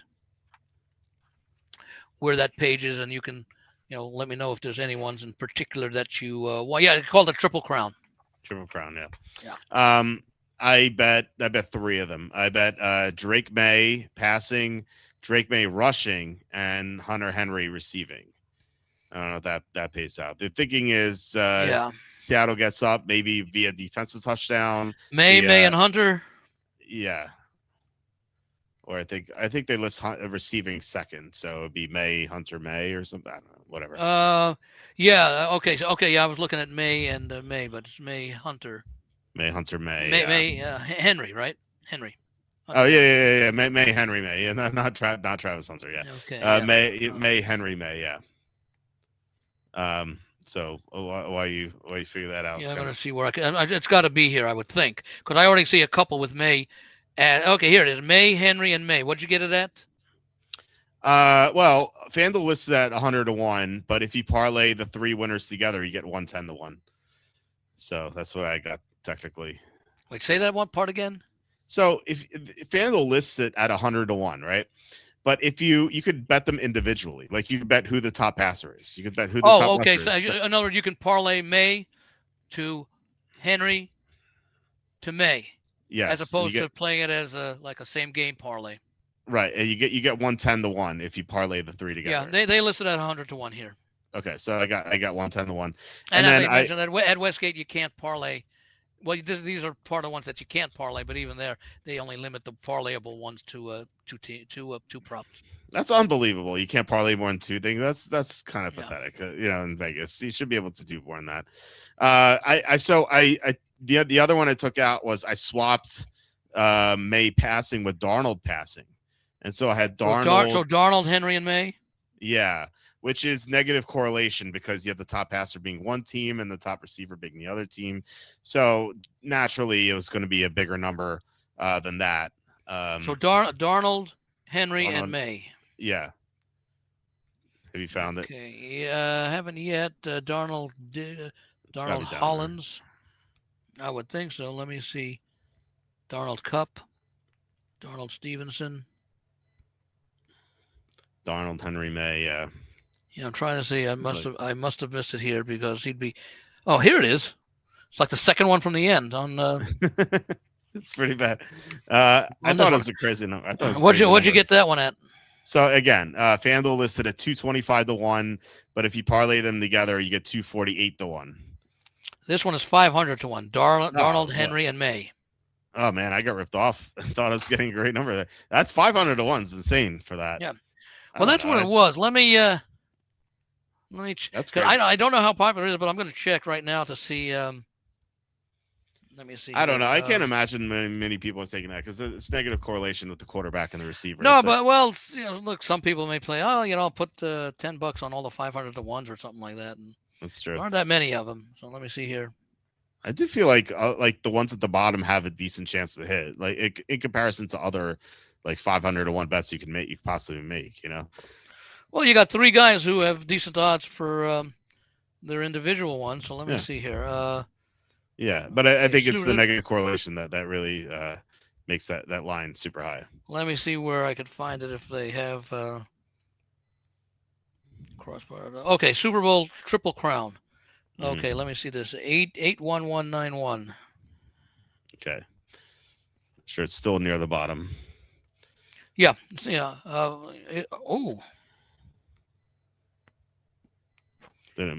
funny because it lists it on the prop. I think it's five. They listed it plus 5,000, which is 50 to 1. Okay. But they're showing it on the printed sheet as 500 to 1, and I'm guessing because they probably can't put more than 4 digits across. So I'm guessing it's still 500 to 1. And in fact, all the ones. Yeah. Go ahead. No, I was going to say that actually happened to me when I was staying in Tuscany. I wanted to bet the Athletics to win the World Series because that's when Kurtz was going off. Right. And I thought, hey, whatever, if their offense explodes. I know they're terrible pitching, but still. And so I looked online, and it was like 200 to 1 or something crazy. Right. And then I went to the Tuscany the window, and it said 30 to 1. I'm like, 30 to 1. Like what? I'm like, is that right? And wait, what did you say it was before? 50 to 1? On DraftKings, it was 200 to 1, right? Okay. And I went to the Tuscany window, and it said 30 to 1. I'm like, 30 to 1. And the guy was like, no, we can't. We're missing a 0. It's 300 to 1. 300 to 1. Okay, yeah. Or that's their system. Yeah. No, and because I've seen that I had it with a friend who's sort of like, I'm getting 5,000 to 1 or something. Or 500 to 1, I think it was, and it was actually 50 to 1. And okay, it was another one of those long. I forget what it was. It may have been a future for one of the teams or something. But those are pretty good odds. And I think the part that is the long shot is the May for the rushing yards. Yeah, both teams have good run defenses, so that was my thinking with May. The one I think has the best chance of hitting, and I mean as the lowest odds. So it is May, Henry, and Walker. I'm kind of curious. Okay, May, Henry, Walker. Okay, let me see here because I see May, Henry, and Walker. What are your odds? Well, I parlayed them to get plus 17-14, so north of 17 to 1. How much? Plus 17. May, 14. Henry, and Walker. Okay, they are plus 24 to 1. Oh man, I'm getting ripped off on FanDuel here. It's you got to come out here for the Super Bowl. Yeah, but then I can't do live betting. I can't do any parlays or anything. So it's come out here early in the week. Yeah, and then my wife will put everything on my front lawn, and until you show her your 500 to 1 ticket that you had $100 on. She won't care. That cashes. She won't care. She won't care at all. at all. After it cashes. My stuff will still be on the front lawn. I got the best number here. My long shot to score a touchdown in the Super Bowl, Jack Westover. For the Patriots, he was 40 to 1. I got him at 40 to 1. This line's down to 25 to 1. So there must have been some action on Jack Westover, where maybe people. Why would you play him? Because he plays half the snaps. This is not like when he was listed 40 to 1. He's listed with like Derek Young, Dearness Johnson. These guys don't play. Robbie Oots plays like 6 snaps per game. Brady Russell's not even active. He's priced with the guys who don't play. He plays 25 to 30 snaps per game. Now that's to score a touchdown? To score anytime touchdown, yeah. How many touchdowns did he score this year? To quote Dean Wormer, 0.0. Yes, but he was targeted in the end zone a couple of times. So he's their third tight end. What's a couple of times? Literally 2. A couple too? Literally 2, yeah. Look, 40 to 1. I don't know. He's their third tight end. Seattle's bad against tight ends. and he might get a look. Look, they've had 2 weeks to prepare. Like, is he more of a blocking tight end? I gather. Yeah, he's a block. Yeah, he's a blocker, but he runs 6 to 10 routes per game. It's not like promising. It's 40-1. I just took a shot, but look, there's been some movement on this. 40-1 to 25-1. Someone bet it. Or maybe people listening to the show. How many? How many targets did he have all season? I think like 5. Did he average 1 per game? No, it was like 1 every 3 games or so. Oh. But like, he's one of these tight end specialists who can get or tight end guys who can get a touchdown. Does New England use a 3 tight end formation? They usually use they have Hooper and Henry out there at the same time. But he plays half the snaps. Like he's like a fullback tight end hybrid guy. I mean, the only reason he's playing is does he play mostly plays or most snaps that ultimately turn out to be runs or passes? It's mostly runs, but again, he runs 6 to 10 routes per game, so he will run some routes. It's not like he's a guy who never catches a pass. He's been targeted, like, here and there. So I think he's listed with the guys who don't even play. So I thought 40-1 was pretty decent. Not like the best bet ever made. It's like a quarter of a unit or something. But Westover would be a super, super, super sleeper. But then again, like, think about who he's ranked with. He was like Derek Young does not play. Robbie Oots does not run routes. He's just a fullback. Dearness Johnson does not play. Nick Hallerup does not play. Cam Akers does not play. Kyle Williams is not playing now. Like the next highest guy who actually does play is Jake Bobo. Let me see if he's listed on the. He is a good. I'm not saying he's good on Westgate. Believe me, I'm not. I'm not saying Jack Westover is a good player. I'm just trying to see if he's listed here just to get some idea here.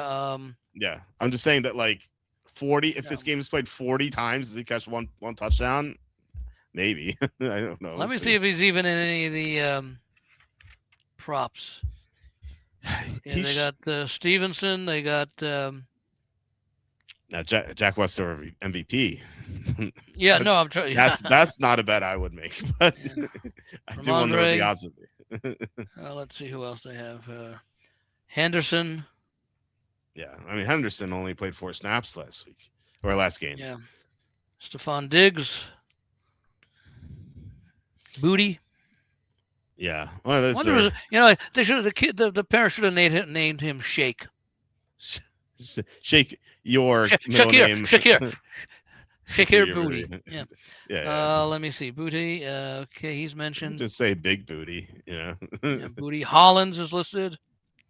Yeah. I mean, these are real players. No, yeah, I'm just trying to say. Demario Douglas. Hunter Henry, of course. Yeah. Hooper's got to be there listed. Hooper is there. Yeah. And Kyle Williams. Okay. Yeah, do not bet Kyle Williams. No. So Westover. Will he even be active? Yeah, I mean, he plays. I'll give you the snap counts of games that he's played. He's definitely a guy they use. Let's give you the snap counts per game here. The past. Okay, going backward. Let me do the playoffs as well. Hold on. Okay, snap counts descending. So this is reverse chronological order. So the first game I'm going to give you is Denver. He's played 26 snaps, 23 snaps, 26 snaps, 21 snaps, 22 snaps. Then he had a stretch where he didn't play the bench 13, 8, 8, but then he had 17, 19, 15, 31, 17, 19, 10, 14, 11, 3, 6, 2. And I think the average number of snaps in a game is probably, I think, somewhere between like 63 and 65. Total snaps I'm talking about. Yeah. Well, how many for each team? Let's see how many snaps Drake May played last week. So Drake May played 45 snaps. No, sorry. Again, this is regular plus postseason. Drake May played 64 snaps, right? So yeah, he plays about half the snaps, maybe 40% of the snaps, Jack Westover. So they do use him a lot. Now again, like he doesn't run routes all that much, but he does run routes a little bit. You could get Milton Williams at 200-1. to get to win do what? MVP. To win MVP. MVP. Yeah. Okay. I thought to score a touchdown. I would have done that. No, that's the one. That's the one I was lobbying for. Yes. So yeah, he ran six routes in the last game, 3 routes before that, 7 before that, 2, 4, 2, 2, 1, 6, 5, 2, 15 against Atlanta. I don't know what that was about. What were the targets going back? He's been targeted like 5 times this year. All season. Yeah, all season. Yeah. I don't know about the playoff. I don't have the playoff numbers. I don't think. But no, it's interesting that he's drawn attraction of all those other players in that price range. I genuinely think it's people listening to the show because I feel like I'm the only one talking about him. I think someone made a big bet listening to the show. So I don't know. I haven't heard anyone say it. Next year Williams could be good. This year now. Yeah, I don't know. I was not a big Kyle Williams fan entering the draft. I just didn't like him too much. I think Hollins seems like a lot better than him.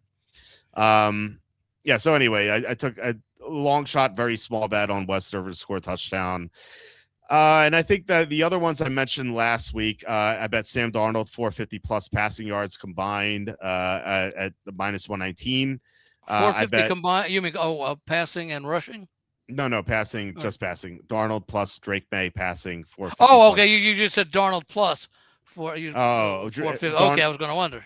Yeah, Darnold and May. If he passes for 450, you're going to get your route with Seattle. Yeah. Darnold plus May 450 plus passing yards is minus 119, and then I took out Darnold plus May 600 plus passing yards is plus 830. So I bet that one. I bet now if you like do you really like that one or just what the hell for? Oh, I like that a lot. I like it a lot. Maybe you also look to play the over in the game. Well, I have 24-17, so I actually have the under, but yeah, I'm not. Yeah, but the 600 yards equates more with a high scoring game. Yeah, that's true. I'm not a big totals guy. Just it's kind of a coin flip. That you have if you fall short. If you fall short of the 600, let me get over there. If you fall short of the 600, you can still cash the over for the game. Yeah, it's true. Okay, so at that, I've Kenneth Walker under 74.5 rushing yards. I have Hunter Henry over 36.5 receiving yards. Seattle's just so bad against tight ends. That number seems so low. Is that a possible ladder for you? In game, yeah. If the Patriots are trailing, and yeah, for sure. I just I don't want to be stuck with the ladder if the Patriots go up 21-0 randomly, like a defensive touchdown, and then suddenly they're not going to throw a lot. And I always like playing. Not that I play it very often, but I often will. I was not very often, but I occasionally will play tight ends to have a touchdown. Yeah, they become so much more important in so many offenses, especially the high scoring offenses. Mm-hmm. I mean, look, it was Mahomes always had Kelsey as his go-to guy. Tight ends are very good as far as being go-to guys. I think you're talking me into a bigger Jack Westover bet. Oh, well, tight ends that play are usually very attractive. Oh, he plays. He just doesn't get targeted that much. No. But he does get targeted a little bit. That's all. That's all we need. That's all we need. And the 2 weeks. Well, keep in mind also in the Super Bowl, smart coaches use plays that no one's ever seen before. Exactly. There you go. Right. And they had 2 weeks. If this is just 1 week, no way. But 2 weeks, Jack Westover, guaranteed touchdown. I'm just kidding. Unfortunately, he's not listed for MVP. What odds? You have to request that, right? MVP. You have to. I don't know. Hooper's plus 750. I think that's not bad. It's okay. How many touchdown passes has he caught compared to Henry? I'm gonna look right now. I believe it is 3. Let me look. I have it right here. Hooper this year has caught. Let's see how good my guess is. Only 2 touchdowns. And how about Henry? And Henry has scored 8 touchdowns this year. So 4-to-1 ratio. Mm-hmm. And Henry is what? Well, I heard a few things that plus I've listened to. 230. I have listened to some who do expect Hooper to see some action, as far as the game plan is concerned, as opposed to a fallback or something. So he may be in the game plan for, especially when they use two tight ends, because you figure Henry will draw the coverage. Yeah, the if you parlay Henry and Hooper anytime touchdowns, that's about the same odds as Jack Westover to score a touchdown. Interesting. Yeah, well, interesting. Okay. You're going to score the touchdown. They're both going to go out there together in the end zone. The ball's going to bounce off Henry's helmet into Westover's arms. That'd be awesome if that happens. Yeah. That'd be incredible. I don't know if you heard the story I told on Friday. There was it was a true story. I don't know if you're familiar with Cousin Sal. He comes on Bill Simmons' podcast. I know of him. I don't get a chance to listen to the show, but I know. Yeah. Go back quite a way. One year prior to the Super Bowl, he made this crazy prediction that this like backup fullback would score a touchdown, and that player did. And there was a Super Bowl party apparently, and a guy watching the game, and a girl. Was that Uchek? No, it was a player on the Steelers or no, I can't remember. I can't remember which. Yeah. Going way back. Yeah. No, it was in the Franco Harris. It wasn't a fullback, but it goes back. It was in the aughts. It was like 2008 or 2009. It was one of the Super Bowls. So maybe it was a Pittsburgh Arizona game. It could have been. I'm not completely sure about that. But anyway, someone random scored a touchdown, and there was a Super Bowl party. A guy started laughing when that happened, and a girl started laughing. And then they looked at each other like Cousin Sal, and then they started talking, and then they eventually got married.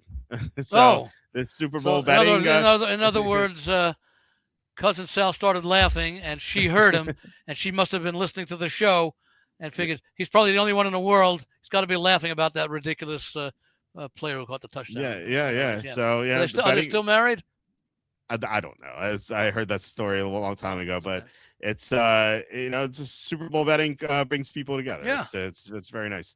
I don't know if you gave your predicted score for this game. The last thing that we talked about. This is the one where I'm weak on the over, and I'm not even sure if I'm going to play it because I don't really care for it. But my score was Patriots winning 27-21. Okay. And again, because I like the points, and because the points usually don't matter, especially with these low point spreads that we see now, because I was thinking of taking Seattle to win and cover, and then I said, you know what, if I think New England is going to be that competitive, I should be able to think that they're capable of winning the game. Yeah. So there we go. We have 3 guests so far this week, 3 co-hosts. And they've all picked the Patriots, the underdogs. So Nuggets, Patriots 24, Seahawks 20. Butters was Patriots 16, Seahawks 13. Andy, Patriots 27, Seahawks 21. So we'll see if Evan makes it a quartet tomorrow, and then Tom the quintet. Maybe everyone will have. I would think Evan will be on the Seahawks to win or to cover. Oh, to cover. To cover. Okay. Interesting. Well, he was bringing up the trends, so I thought he would be on your side, but I don't know. Oh no, he also said he doesn't believe in trends. He just did research, which is smart. You want to see how favorites and dogs do. I think. What was this exact thing here? I hate trends, but I did a ton of research on these lines. Okay. Yeah. Okay. Yeah. So we don't know yet. Yeah. What were the odds on that on Tonga touchdown? I don't know if that's listed. I have not seen Tonga touchdown. Good luck trying to find it. It's uncover all angles. Yeah. Of course. Yeah. You should definitely look at everything. I agree. I'm not a big trends guy either for what it's. I mean, I have no quarrel or concern or anything negative about anyone who thinks the Seahawks are the right side. Yeah. Well, it's. Well, look, I mean, did anyone think? I certainly didn't think that the Eagles. Okay, and he'll be back in a second. No, the marriage. What are the odds on the marriage? It's got to be pretty long, a long shot, I guess. I don't know. I mean, people have met via strange ways. I met my wife playing beer pong. It's which one of you was drunk at the time? Oh, we were both super drunk. This is back in my bachelor days. I was wasted all the time back then. It's crazy. Different life. I haven't been drunk since my bachelor party, which was almost 8 years ago now. So, wow, could be married for almost 8 years. It's crazy. Anyway, I would not. Like I say, I would not be surprised if shocked. Maybe I wouldn't be shocked if Seattle. I mean, look, I would be more surprised if New England won 27-10 than if Seattle did. Yeah, I said that earlier. Yeah, if there's a blowout, I think it's Seattle. But like I said, crazier things have happened. So anything's possible. Again, I think it comes down to one of the things: penalties and turnovers. Yep. I had the over 3 hours in a show, easiest wager of the season. Congrats on your winnings, Evan. I think if you ladder that to 3.5, I don't think you're going to get there unless Andy convinces me to stay on 13 more minutes. You can't do that because we control that. That's true. That's true. Couldn't bet that in Vegas. Yeah, we can't bet anything in Vegas at this point. It's pretty bad. If game is played 100 times, does either team win? Forget cover more than 60 times. Andy will take. I would probably say no. Well, didn't you say that you can't say if a game's played 100 times? No, of course, but I mean, but using that. Regardless of the number of times they played, do I think that one of the teams would win 60% of the time? Do I think that one of the teams would win? I would say, well, if you played 10 times, 60% would be 6-4. Okay. Now the only other way that a team would not be able to win more than 60% is 5-5. So there's 10. Now, when you go 60 out of 100, well, that's a spread of 20. 60% is a lot easier to achieve if you're talking about a 10-game sample than a 100-game sample. Yeah. Yeah. Right. -200. Right. Yeah. Yeah. So I don't think that there's that much. Now, of course, you never know in the Super Bowl as far as how the players are coming in and all that, as far as that goes. But if these, and look, that Denver-Seattle game, these teams didn't play their typical game. Certainly, Denver didn't. Right. But if these teams play a typical game, I could see either team winning. But the point spread reflects that. That doesn't mean it's the way the game is going to. I wonder how many. Well, I guess the way that I would ask the question, of the people who are willing to lay 4.5 or 5 with Seattle, how many would be willing to lay 7? It's I think it depends on the caliber of the better, because those are key numbers where you start going to. No, but that's exactly what I'm saying. That how high is your degree of confidence in laying 4.5 or 5 compared to laying 7? Obviously, it's a little bit greater, but you might think a little bit more about laying the 7. I mean, again, forgetting, and I'm not saying that, well, the line was 4.5 and now it's up to 7. So let's say this line opened at 7. Getting every key number is pretty enticing with the Patriots. So, yeah, I think if there's a line for 7, I think it would be on Patriots plus 7. But I have Seattle winning by 7. So, let's see what the alternate line is here for Westgate. Westgate has Seahawks. Actually, they only have Seahawks. Okay, Seahawks minus 7.5 is plus 150. Seahawks plus 7.5. Minus 7.5. Minus 7.5. Minus 10.5 is plus 200. Yeah, see, they're not really giving you good numbers. Going up 3 points and only going from plus 150 to plus 200. What did you say? Seattle minus 7.5 here is plus 158. Okay, it's plus 150. What is it minus 10.5? 235 plus 235. Yeah, so you got much better numbers offshore than we do here. Yeah. Although I mean these numbers might have moved, of course, but I've noticed how many of the now, of course, we don't get a lot of the big action here in Vegas until probably starting tomorrow or certainly Friday, and I've noticed that a lot of these numbers, even though I made some of these plays back last Friday, even checking today on the app without going over there, a lot of these numbers have not changed, which is kind of interesting. Yeah, I mean, the line hasn't changed. It feels like nothing has really changed. Yeah. Well, let me weird. see. Westgate Except, well, Jack Westover and South Point were both at. Oh, okay. What is it? What's off for me right now? The camera. There it is. Okay, let me. I didn't. I had to start my computer a couple of times this afternoon. So let me see what the odds are now, because on Sunday night, I was over at South Point meeting some friends for a nice prime rib dinner. Nice. The odds at South Point went from 4.5 to 5, and I think slightly before, around the same time, Westgate went from 4.5 to 5, and everything else stayed at 4.5. And now let me see. Westgate had come back down from 5 to 4.5. They're now back at 5. And let me see when they did that, because I think that was today. Yeah, on the 26th. No, on the 30th. Okay, no, they've been on there since the 31st of January. So maybe it was South Point that briefly went back down, but I don't think so.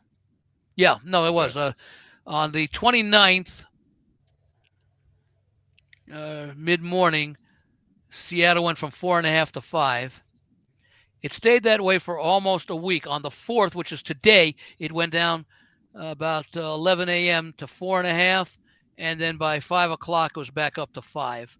And as far as the places that I'm showing here, it's pretty much 4.5 across the board. Okay, yeah. So I'm seeing here too. It's mostly 4.5s. Let me just check to see if there are any rogue 5s out there.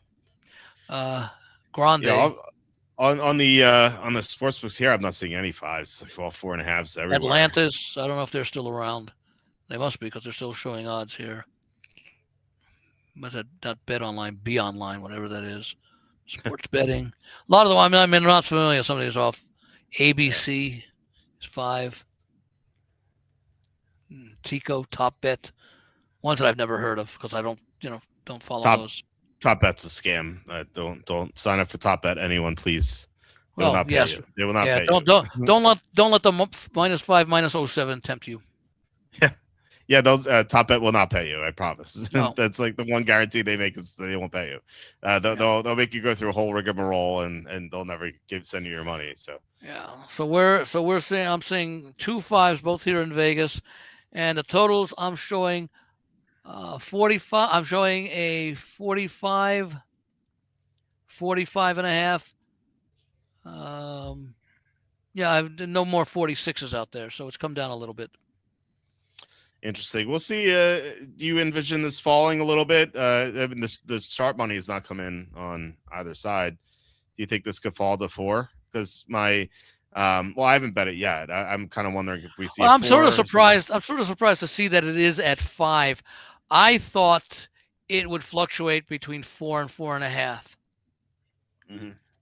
Yeah, and my father-in-law wanted to place a bet in Seattle as well, and I said, well, let's see if it falls to 4. Because I mean, if it goes to 5 is less significant than 4. So I thought maybe we could see 4, but I don't know. I thought we'd see a 4 by now, but maybe it'll happen in the next few days. And I think I mentioned it earlier that if you like the Patriots to win, maybe you played Drake May on the MVP. MVP, yeah, that makes sense. Yeah, or maybe Jack Westover MVP. So he's not on the list. He probably gets a refund. I know. Well, they don't have a field here, so I can't bet it here. Right, but that's the one line that moved. Is 40 to 25 and 25 to 1. So that's now this is where one of your offshore was a FanDuel. FanDuel, yeah. Yeah. So anyway, last question. I think Drake May would be, I think what I saw, plus 250 or 260 at MVP. Money line is plus 200, and of course you could always play plus the points. So you could win all 3 if New England wins the game. You could still win. You theoretically could win 2 out of the 3, because the Patriots could cover, and theoretically May could win the MVP in a loss if nobody plays especially well for Seattle. Darnold has a bad game, and May passes for 460 yards in a 28-27 loss or something. Right. Extremely unlikely, but not impossible. Mm-hmm. Yeah, you could also And bet. then same thing, Drake May props. plus 120 to plus 130 for him winning MVP instead of laying the points, or certainly laying the money line of what's it now, like minus 210 or 220, something like that. Yeah. Yeah, you could do that. You could bet his over touchdowns if you want, because if he wins MVP, he's going to have touchdowns. Yeah, there's a lot of ways. Well, he might throw 4 touchdown passes to 4 different receivers. Oh yeah, I'm just saying bet his over touchdown passes, which is okay, yeah. Which is we're talking about Darnold, yeah. Oh, I was talking about Drake May. So like if Drake May 3+ passing touchdowns is plus 520. Yeah. Or if you look at his rushing touchdowns, I'm sure you get. Yeah, he could go 2-1 or 2-2. Right, exactly. Because right now the money line on Seattle is minus 240, minus 220, minus 240, minus 230, minus 235, minus 250, and minus 235, minus 225 here at the Vegas books that I show listed first. Yeah. Drake May 2+ passing touchdowns plus 130. You could also look at his rushing. That sounds like a horrible price. Yeah, it does. Yeah. What's his anytime touchdown? Plus 280 or something. Say that again now. So what did you say is 2 touchdown pass? Plus 130. Was that Drake May for score? Wait, that's you're talking about Drake May throwing 2 touchdown passes? Yeah, throwing 2 touchdown passes and anytime touchdown, so rushing or receiving. If you parlay them together, you put plus 743, which is that's not good enough. No, I'm saying, but what'd you say here? Now, what's the prop that was plus 130? 2+ passing touchdowns. And what is it for one passing? What is it for one passing touchdown? I don't think they have it. Maybe they do. Let's look. Minus 420. Wow. What? No, that minus 420 is huge. Yeah. That's a horrible line. Yeah. It's massive. I mean, he's a 4-1 long shot to get 1 touchdown, and he's only plus 130 to make it 2. Yeah, you might as well just plus bet him to win MVP. You might as well bet him to win MVP. Yeah. These odds, it's so bad. Yeah. Anyway, so what are you doing for the game? Are you watching with friends or? I will probably watch at home. Okay. I like the shorter lines to the bathroom and the restroom. And the refrigerator. That's true. And with the apps, don't have to worry about going out or anything. I mean, the days of my going to the Super Bowl parties are in the past. I enjoyed them, when I was like first here for the first 8 or 10 years. Yeah, they were fun. We used to host them all the time. Yeah, I used to be at them, a couple of them, for the radio stations and things like that, and we would have fun. Yeah. All right. Well, and I would use the old Rodney Dangerfield line. Like I'd canvass the crowd. How many of you are on the Patriots to win? Ah. How many of you are on the Seahawks to win? Ah. How many of you don't give a damn? Ah. There you go. The old Rodney line. So nice. Well, hope you enjoy watching the game. Hope everyone watches the game. We went over for Evan. We did, yeah, but Evan's not going to hit the 4+. Yeah, where are you watching it? Where are you watching it, Walt? Probably my parents' house with my dad and mom, and sometimes my sister comes over. Sometimes my friend comes over. Where's the wife going to be? Asleep in bed. No, she doesn't watch Super Bowl. She's not going to come over to see the in-laws? No, never. No How many football games has she watched since the two of you have been together? Where she hasn't been changed. Well, if that's stipulated. That's for something else. Okay. But how many football games has she actually sat and watched with you? Well, since my kids were born 0, she started when we first started dating. She tried to get into it. She just doesn't like it. Is she into any sports or none at all? No, nothing. Okay. No sports at all. She doesn't like anything. She hates basketball. She hates basketball. She at least is like, okay, I get football. She's like, I don't understand basketball. No, That's interesting. That's interesting because basketball, she is easier to understand, I would think. Yeah, but she's. Let me put it this way: the rule book is thinner. Yeah, her problem with basketball is like so many timeouts. The last 2 minutes take 5 years. Yeah. So yeah, I could probably count on one hand how many times she's watched a game with me, because I don't know if it counts, but like Thursday night game used to be on. I used to work, and watch the game. Yeah. She would just be on her phone texting, like she wasn't like watching the game. She'd be in the same room with you, but not paying attention. Yeah, she would. Yeah, she'd be texting for the first half, and then she's like, "I'm going to bed," like at the middle of the second quarter, and then that was it. So I don't think she's ever watched a full game with me. Maybe once. Not even one when you were having a great game and you were really excited and said, "Come on, let's watch this. I got a chance for such and such a whatever win." The only time she ever did was the COVID Super Bowl, because there's really nothing else to do. Which one was that? Was that Rams Bengals or it was, Buccaneers Chiefs? Oh yeah, the Tom Brady's. Yeah, and I had a great Super Bowl then, because I had a huge play in the Buccaneers. I had so many Buccaneers props, and I was like, I remember I had a big future on the Bucs. I think I had them like 35-1 or something. Yeah, I did too. Yeah, Jacob, my former co-host Jacob, he had like 50-1. He got him like before the Brady trade. So I got it 35-1 before the Brady trade as well, and I did it because I love the way that their defense had played at the end of the previous season. Yeah, right. So yeah, it made sense. So yeah, I was having a great Super Bowl, and I remember she was watching a little bit. I don't think she watched the full game, but she was. I was pretty excited. So but outside of that, I don't think she's ever watched a game. So it's kind of weird, because the girlfriend I had before her, she loved football. I think more than anyone I know. She would watch games multiple times. She'd be So I have to ask what happened. And she's right up your alley. I mean, it's perfect for you. Yeah, it's a long story. Is it in the book? It's in the book. Okay. I got what I'm reading tonight. It's the chapter. I better take a shower first, but I'm going to read the book. Hot and steamy, yeah. It is. It's the top. It's the chapter that's top 5 female football stories, and it's number 1. It's probably the longest. That's not the same as the female announcers, right? Which is a different chapter. No, it's different now. Yeah. No, she. It's probably the longest chapter in the book, because it's such a long story. But yeah. Pictures.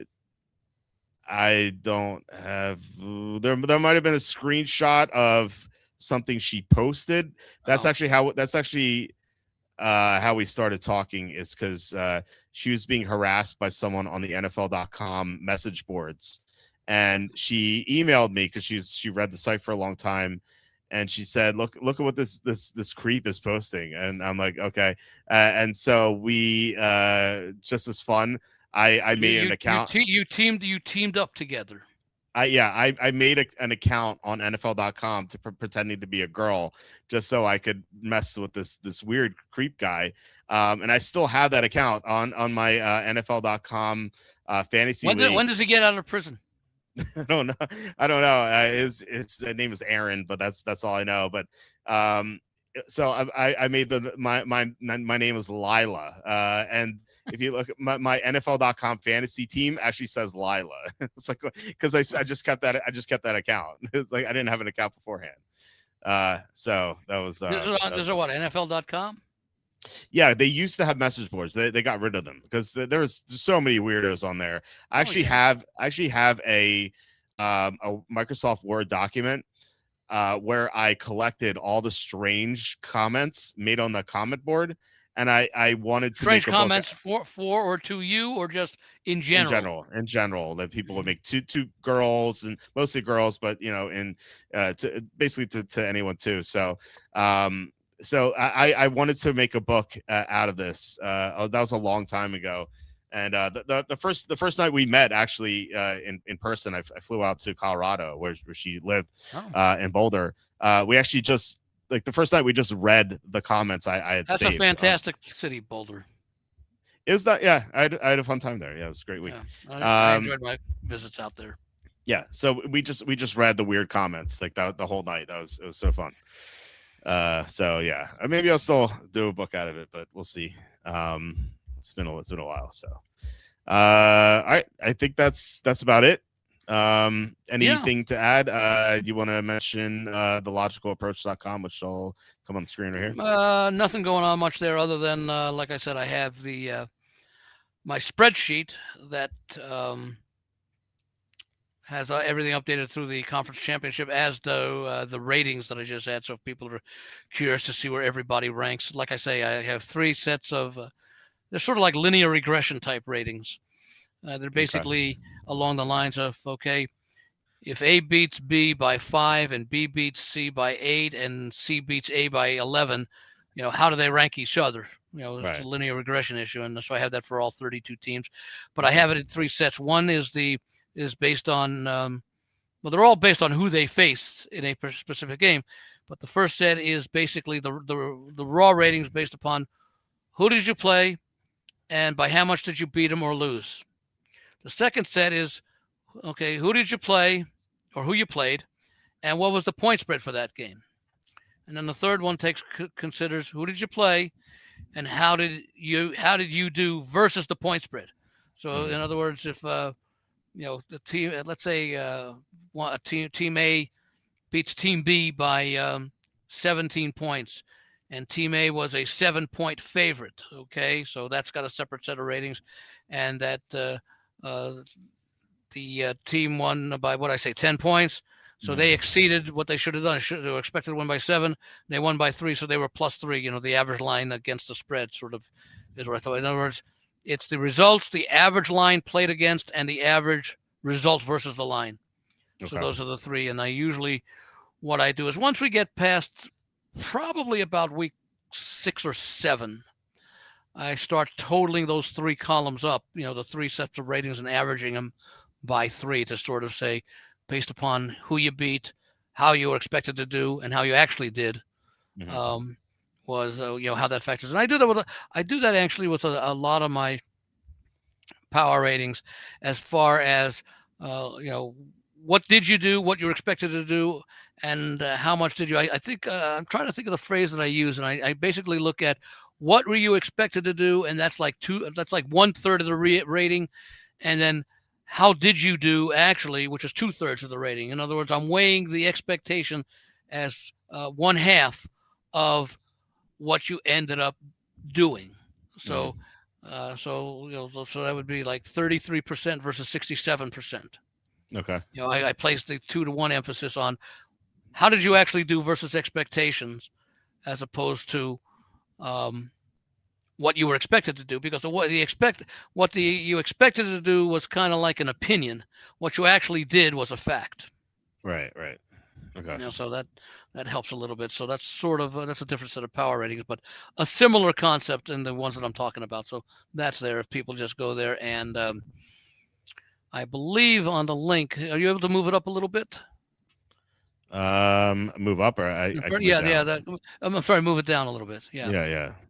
I think let's see.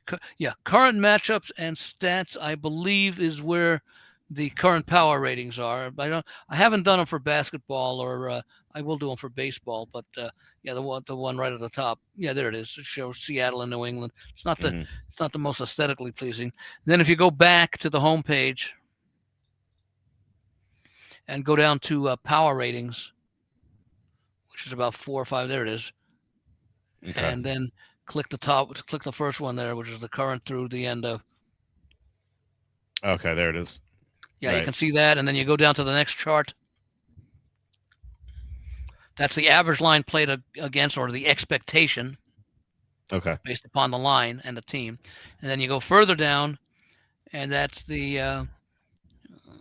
that's how you did against the line. So you can see a team like Seattle did very well. A team like New England did very well. Jacksonville did especially well because they were as big a surprise as New England as far as what they did this year. So anyway, that's what you can have now, and then I will update them sometime next week after the Super Bowl is played. I don't expect there to be that much change. And Seattle will probably win or lose unless it's even, what do they have them there? About 2.34 better than Jacksonville, who is number 2 as far as the expectation goes. So unless Seattle significantly falls short of expectations, which I would not expect, they should end up being number 1. Now, what I haven't done and what I like to do, I probably would want to do, and maybe even add it there if I can, what's the point spread record in that last one? Because you would think that Seattle would have a good point spread record. I think both of I think Seattle is 14-5 against the spread, and New England 14-6. Okay. Okay, and Jacksonville, I know, had a very, very good point spread record from what I recall. So, Mm-hmm.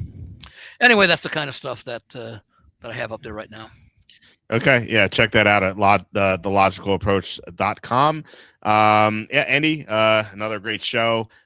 Didn't quite get Evan's 4 hours here, but we came close. Maybe next time. We'll see. No, but he hit the first 2 steps of the ladder. He hit the first. True. He hit the first 2 steps of the ladder. Yeah. That's what matters. He profited. 3 hours and 3.5. He profited, so that's what counts. All right, guys. Please hit like, subscribe. We could stay on for another. We could stay on for another 15 minutes and make it a bad beat. Right. That's true.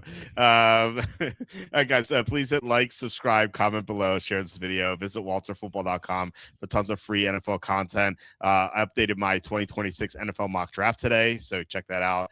We'll be adding maybe some more props. We'll see if something tickles my fancy there. But otherwise, we'll be back tomorrow with Evan.